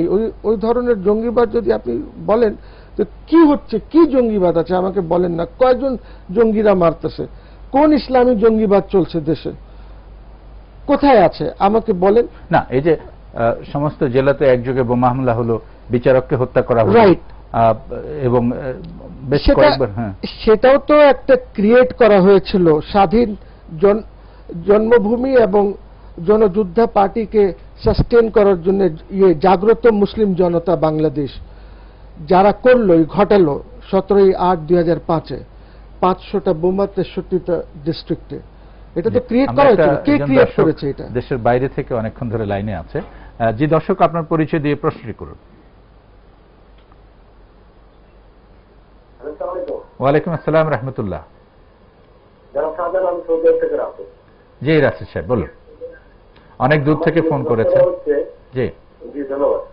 আমার প্রশ্নটা হচ্ছে, যারা মানুষ হত্যা করে পানি দেয় তাদেরকে জঙ্গি বলা হয়, কিন্তু যারা দৃশ্যমান মানুষের সামনে মানুষকে হত্যা করে, অস্ত্র নিয়ে ঘোরাফেরা করে, তারা কি জঙ্গির আওতায় পড়ে কিনা? ধন্যবাদ। আচ্ছা ধন্যবাদ, আপনি আমাদের সাথেই থাকুন। ওনার প্রশ্নটা নিশ্চয়ই শুনতে পেয়েছেন। যারা হত্যা করে ওদেরকে জঙ্গিবাদ বলা হয় না, উনি বলছেন যে জঙ্গি তো একটা বলছেই, কিন্তু তারা বলছে যারা দৃশ্যমান মানুষকে হত্যা করছে, অস্ত্র নিয়ে মহড়া দিচ্ছে, গুচ্ছে, তাদেরকে কি বলবেন? না না, যারা মহড়া দিচ্ছে কোথায় আপনি দেখান, কোথায় দিচ্ছে? না, উনি কিন্তু সেভাবে বলেননি। আমি যদি ওনার প্রশ্নটি সঠিকভাবে বুঝতে পারি, উনি হয়তো বাংলাদেশে এরকম কেউ দিচ্ছে। উনি যদি বুঝাতে চান এইভাবে যে হয়তো যেভাবে আমাদের গুম খুন অপহরণ হচ্ছে অথবা প্রকাশ্য অস্ত্রের মহড়া হচ্ছে বা মানুষকে যে হত্যা করা হচ্ছে, এইটাকে হয়তো উনি বুঝাতে চান। প্রত্যেক দেশেই হত্যা চলছে, গুম চলছে আমাদের দেশে, এবং এটা টেরোরিজম বা ইসলামিক টেরোরিজমের সাথে কোন সম্পর্ক এটার? এটা তো কোন দেশ আছে যেখানে হত্যা হয় না? এত শাস্তি থাকা সত্ত্বেও হত্যা হচ্ছে না, এটা তো হবে। মানুষ একটা সমাজের মধ্যে যখন বাস করে এই জিনিসগুলি হয়, সব সমাজেই হয়। কিন্তু এটা ইসলামিক জঙ্গিবাদ বা জিহাদ বলা, 4টা লোক খুন হয়ে গেল, আপনি জিহাদ বলবেন, এটা তো সঠিক না। সেই প্রশ্নে আমরা আবার একটু মুফতি মাহমুদ কাসেমি আপনার কাছে আসছি, যে একজন দর্শক আপনার কাছে একটা প্রশ্ন ছিল, সেটারও আপনি জবাব দেবেন। আর প্রশ্নটা ছিল সংক্ষেপে যেটা উনি বলছিলেন, জি, সেটা হলো জিহাদ আর সন্ত্রাস বা জঙ্গিবাদ এক কিনা। হ্যাঁ, এটা ওনার জানার মুখ্য উদ্দেশ্য যেটা ছিল, আমি যাব অথবা এই জিহাদকে জঙ্গিবাদের সাথে মিলিয়ে ফেলা ঠিক কিনা, মিলিয়ে ফেলা হচ্ছে যে এটা এক কিনা। জি, বিষয় হলো এটা একদম দিবালোকের মতো সুস্পষ্ট এবং পরিষ্কার। জিহাদ একটি পবিত্র শব্দ, একটি পবিত্র আমল, যে আমল করার মাধ্যমে একজন মানুষ সরাসরি জান্নাতে যাওয়ার সুযোগ লাভ করে। একজন সাধারণ মানুষ যিনি সাধারণভাবে নেককার মানুষ মারা যান, ওনার মারা যাওয়ার পরে কবর, হাসর সবকিছু পার হয়ে ফয়সালা হবে, তারপরে সে জান্নাতে যাবে। কিন্তু একজন সত্যিকারের মুজাহিদ যদি শহীদ হয়, তাহলে তার জন্য যে ঘোষণা আল্লাহ রাসূল সাল্লাল্লাহু আলাইহি ওয়াসাল্লাম দিয়েছেন, লিশাহিদি ইনদাল্লাহি সিত্তু খিসাল, তিরমিজি শরীফের একদম সহিহ হাদিস, যে শহীদকে আল্লাহ তাআলা 6টি মর্যাদা দান করেন। তার মধ্যে শেষ পর্যন্ত যে একটি আছে, এই সবগুলো বলবো না, সময় কম, তাকে একটি সবুজ পাখির মধ্যে ঢুকিয়ে তাকে জান্নাতের মধ্যে ছেড়ে দেওয়া হয়। তার রূহকে বলা হয় তুমি জান্নাতের মধ্যে ঘুরতে থাকো, ভক্ষণ করতে থাকো। সে ঘুরে ঘুরে যখন ক্লান্ত হয়, আল্লাহ তাআলার আরশের নিচে তার জন্য একটি জায়গা করা আছে, সেখানে সে কি করে? আশ্রয় নেয় এবং বিশ্রাম করে। তো সেই জিহাদ কোনটি? আমি বলছিলাম যে সেই জিহাদ কোনটি? সেই জিহাদ হলো ইসলামকে প্রতিষ্ঠা করার জন্য, শান্তিকে প্রতিষ্ঠা করার জন্য, অশান্তি দূর করার জন্য, মানুষকে মানুষের গোলামি থেকে মুক্তি দিয়ে সর্বশক্তিমান আল্লাহ তাআলার গোলামিতে ন্যস্ত করার সুযোগ করে দেওয়ার জন্য, সঠিক পন্থায় রাসূল সাল্লাল্লাহু আলাইহি ওয়াসাল্লামের দিক নির্দেশিত পন্থায় যে জিহাদ হয়, যে লড়াই হয়, তাকে জিহাদ বলা হয়। এছাড়া আমি বলছিলাম এখানে মারামারি, কাটাকাটি, হানাহানির একটা ব্যবস্থা খুলে দিচ্ছে, তাদের তথাকথিত প্রথার বিরুদ্ধে গিয়ে অশান্ত করে তুলছে, সোজা কথা হলো তাদের বিরুদ্ধে যেই বলতো। একটা প্রশ্ন নিয়ে নি, তারপর আপনি এই জায়গা থেকে আবার আমরা শুরু করব। জি দর্শক, আপনার পরিচয় দিয়ে প্রশ্নটি করুন। আমার নাম কাজী সুলতান, আমি মিরপুর শাহবাগ থেকে বলছিলাম। জি, আমার প্রশ্ন হলো, কোন অন্যায় কাজ দেখলে তার প্রতিবাদ করলে কি সেটা জঙ্গিবাদ হয়ে যায়? তাহলে বর্তমানে যে টেন্ডারবাদী, চাঁদাবাদী, দখল, সন্ত্রাস হচ্ছে, এগুলির প্রতিবাদ করলে তাদেরকে কেন জঙ্গিবাদী বলা হচ্ছে? আমার প্রশ্ন মাননীয় মুফতি সাহেবের কাছে। আচ্ছা, ধন্যবাদ। আপনি আমাদের সাথে থাকুন, এটার প্রশ্নের জবাব নিশ্চিত তিনি দেবেন। বলছিলাম যে আপনার প্রশ্নের ছিল মক্কার সেই সময়ে রাসূল করিম সাল্লাল্লাহু আলাইহি সাল্লামকে কিন্তু তারা জঙ্গি হিসেবে আখ্যায়িত করেছিল। রাসূল সাল্লাল্লাহু আলাইহি সাল্লামকে তারা সমাজের মধ্যে বিভক্তি সৃষ্টিকারী হিসেবে আখ্যায়িত করেছিল। কিন্তু সত্যের আলো যখন এগিয়ে এসেছে, তখন কিন্তু মিথ্যার অন্ধকার দূরীভূত হয়েছে এবং মানুষ বুঝতে পেরেছে কে সত্যবাদী, কে মিথ্যাবাদী। তখনও মানুষ বুঝত, অনেকে ক্ষমতার চাপের কারণে ভয়ে নিজেদের মনের কথাটি হয়তো বলতে পারত না, নবী মুহাম্মদ সাল্লাল্লাহু আলাইহি সাল্লামের পাশে এসে দাঁড়াতে পারত না। সেই একই অবস্থা কিন্তু আজও। হযরত রাসূল সাল্লাল্লাহু আলাইহি সাল্লাম একটি কথা বলে গিয়েছিলেন, আল কুফরু মিল্লাতুন ওয়াহিদা। মনে রাখবে, মুসলমানদের বিরুদ্ধে সকল কুফরি শক্তি এরা সব সময় একজোট হয়ে যাবে। এদের পারস্পরিক যত বিরোধ থাক, যত যাই থাক না কেন, আদর্শিক লড়াই থেকে শুরু করে যাই থাক, আচ্ছা, সেটা আমরা আন্তর্জাতিক পরিমণ্ডলে বিবেচনা করলে আসছে। আমি যদি আপনাকে এইভাবে বলি যে বাংলাদেশের প্রেক্ষাপটে যদি ধরেন, এই যে রমনার বটমূলে সাধারণ মানুষ একটা কালচারাল প্রোগ্রামে গিয়েছে, এখন কালচারাল প্রোগ্রামটিকে আপনি হয়তো একভাবে নিতে পারেন, সাধারণ মানুষ আরেকভাবে নিতে পারে, আরেকজন আরেকভাবে নিতে পারে, কিন্তু যে মানুষগুলো উপভোগ করছিল বাংলা নববর্ষের ঐতিহ্য অথবা যে কালচারাল প্রোগ্রামটা, সেখানে বোমা মেরে মানুষকে হত্যা করা হয়েছে। আপনি ধরুন যে হ্যাঁ 10 জনের মতো হত্যা করা হয়েছে। আপনি একযোগে সারা দেশে অসংখ্য বোমা ফাটিয়ে জানান দিয়েছে, একজন বিচারককে হত্যা করা হয়েছে, নিরীহ মানুষকে হত্যা করা হয়েছে। আমাদের প্রশ্ন হচ্ছে এই হত্যা করে যারা এই হত্যা করছে এবং একযোগে এতগুলো লোককে তো একত্রিত করেছে, তারা যদি এই মোটিভেশনটা করে যে তুমি মারতে পারলেই মানুষকে বেহেশতে বসে আঙ্গুর খাবে, এই প্রশ্নটা কি মানুষকে ভুল মোটিভেশন করছে না? এখানে স্বাভাবিকভাবে দুটি বিষয়, একটি হলো জিহাদ এবং একটি হলো জিহাদের ভুল ব্যাখ্যা।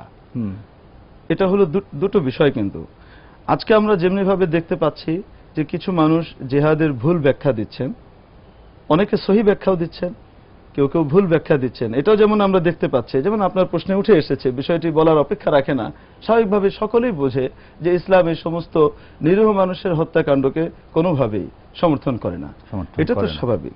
কিন্তু তার সাথে সাথে আরেকটি জিনিসও কিন্তু আমাদের সামনে আসছে, যে জিহাদকে টার্গেট করে, জিহাদ কি একটা পবিত্র শব্দ, জিহাদ কেন এসেছে? শান্তি প্রতিষ্ঠার জন্য, দুষ্ট শক্তিকে দমন করে যারা শান্তিকে দমিয়ে রাখতে চায়, শান্তির শক্তিকে দমিয়ে রাখতে চায়, শান্তিকে বাধাগ্রস্ত করতে চায়, এই রকম শান্তির প্রতিরোধ, শান্তির বিপক্ষে যারা অবস্থান নিয়েছে তাদের মোকাবেলা করার জন্য সর্বশক্তি নিয়োগ করে শান্তিকে প্রতিষ্ঠা করার জন্য পৃথিবীতে আল্লাহ তাআলা যে নীতিমালা ঘোষণা করেছেন শান্তি প্রতিষ্ঠার জন্য, এবং আমরা মুসলমান হিসেবে জানি যে আল্লাহ তাআলার দেয়া বিধানই সবচেয়ে চূড়ান্ত এবং সঠিক বিধান হবে, এবং এর বাইরে যাওয়ার সুযোগই নেই। আমরা এই পর্যায়ে রেখে আমাদেরকে একটা ছোট্ট বিরতিতে যেতে হবে। আমরা সেখান থেকে ফিরে এসে আবার আপনাদের দুজনের কাছ থেকে জানবো এবং আমাদের দর্শক শ্রোতা যারা রয়েছে তাদেরও আমরা প্রশ্ন নেব। সুপ্রিয় দর্শক, আমরা কথা বলছিলাম যে ধর্ম এবং আইনের দৃষ্টিতে জঙ্গিবাদ এবং এই সংক্রান্ত আইন। আজকে আমাদের সাথে রয়েছেন অ্যাডভোকেট মোহাম্মদ মহসিন রশিদ এবং মাওলানা হাফিজ মুফতি মাহমুদ আল কাসেমি। আমরা একটা ছোট্ট বিজ্ঞাপন বিরতি নিচ্ছি, ফিরে এসে আবার আপনাদের সাথে এই বিষয়ে কথা বলবো।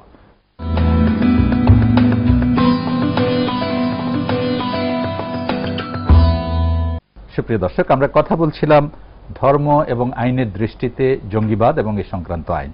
আজকে আমাদের সাথে রয়েছেন অ্যাডভোকেট মোহাম্মদ মহসিন রশিদ এবং মাওলানা মুফতি হাবিবুল্লাহ মাহমুদ কাসেমি। যে বিষয়টি নিয়ে আমরা কথা বলছিলাম বিরতির আগে, সেটা হচ্ছে আমাদের অ্যাডভোকেট মহসিন সাহেব জঙ্গিবাদের ডেফিনেশন এবং এই সংক্রান্ত আইন নিয়ে কথা বলছিলেন, এবং কোরআন এবং হাদিসের আলোকে এবং ইসলামের ইতিহাসের ভিত্তিতে এই দিকটি নিয়ে কথা বলছিলেন মুফতি মাহমুদ কাসেমি। আমরা আবার ফিরে এসেছি। আমাদের কয়েকজন দর্শকের প্রশ্ন ছিল, দুজন দর্শকের প্রশ্নের জবাব ইতিমধ্যে মাহমুদ কাসেমি সাহেব দিয়েছেন। একজন দর্শকের জবাবের আলোকে আমরা মহসিন সাহেবকে দিয়ে আবার শুরু করি, তারপর আবার আমরা মুফতি সাহেবের কাছে যাব। একজন দর্শক প্রশ্ন করেছিলেন যে আমাদের যে বর্তমান জঙ্গিবাদ যে বিষয়গুলো নিয়ে সারা বিশ্বের তোড়জোড় হচ্ছে এবং বাংলাদেশেও এটার যে ডামাডোল তার ভাষায় করা হচ্ছে, সেটি কি পশ্চিমা সেই জঙ্গিবাদের বিষয়টা কি এখানে চাপিয়ে দেওয়ার চলছে কিনা, এটা একটা প্রশ্ন করেছেন, অথবা পশ্চিমাদের দৃষ্টিতে জঙ্গিবাদকে তারা যেভাবে আমাদের বলছে এটা সঠিক কিনা, এটা ছিল আপনার কাছে তার প্রশ্ন। দেখেন, এখন যদি কোথাও একটা বোমা বিস্ফোরণ হয়, কোনো কিছু হয়, এটাকে লিঙ্ক করা হয় ইসলামী জঙ্গিবাদের সাথে, অথচ এটার ইসলামের সাথে হয়তো কোনো সম্পর্কই নাই। আপনি ইদানিং ধরেন বর্ধমানের, যেটার সাথে আমাদের একটা ইয়ে আছে, যেটা আমাদের মাননীয় প্রধানমন্ত্রী গতকাল প্রেস কনফারেন্সে হয়তো ইঙ্গিত করেছেন, ওইভাবে সরাসরি না বলে তিনি হয়তো ইঙ্গিত করেছেন এবং বলছেন একটি প্রতিবেশী দেশে এরকম। রাইট। এখন ধরেন এইটাকে যদি আপনি ভালো করে বিশ্লেষণ করেন, তাহলে আপনাকে একটু পিছিয়ে যেতে হবে। বর্তমান যিনি প্রধানমন্ত্রী ভারতের, তিনি কিন্তু ওয়েস্ট বেঙ্গলে এসে বলেছেন যে এইখানে অনেক বাংলাদেশিরা আছেন এবং সবাইকে ব্যাগ রেডি রাখতে বলেছেন। উনি প্রধানমন্ত্রী হলে সবাইকে বাংলাদেশে পাঠিয়ে দেবেন, ফেরত পাঠিয়ে দেবেন।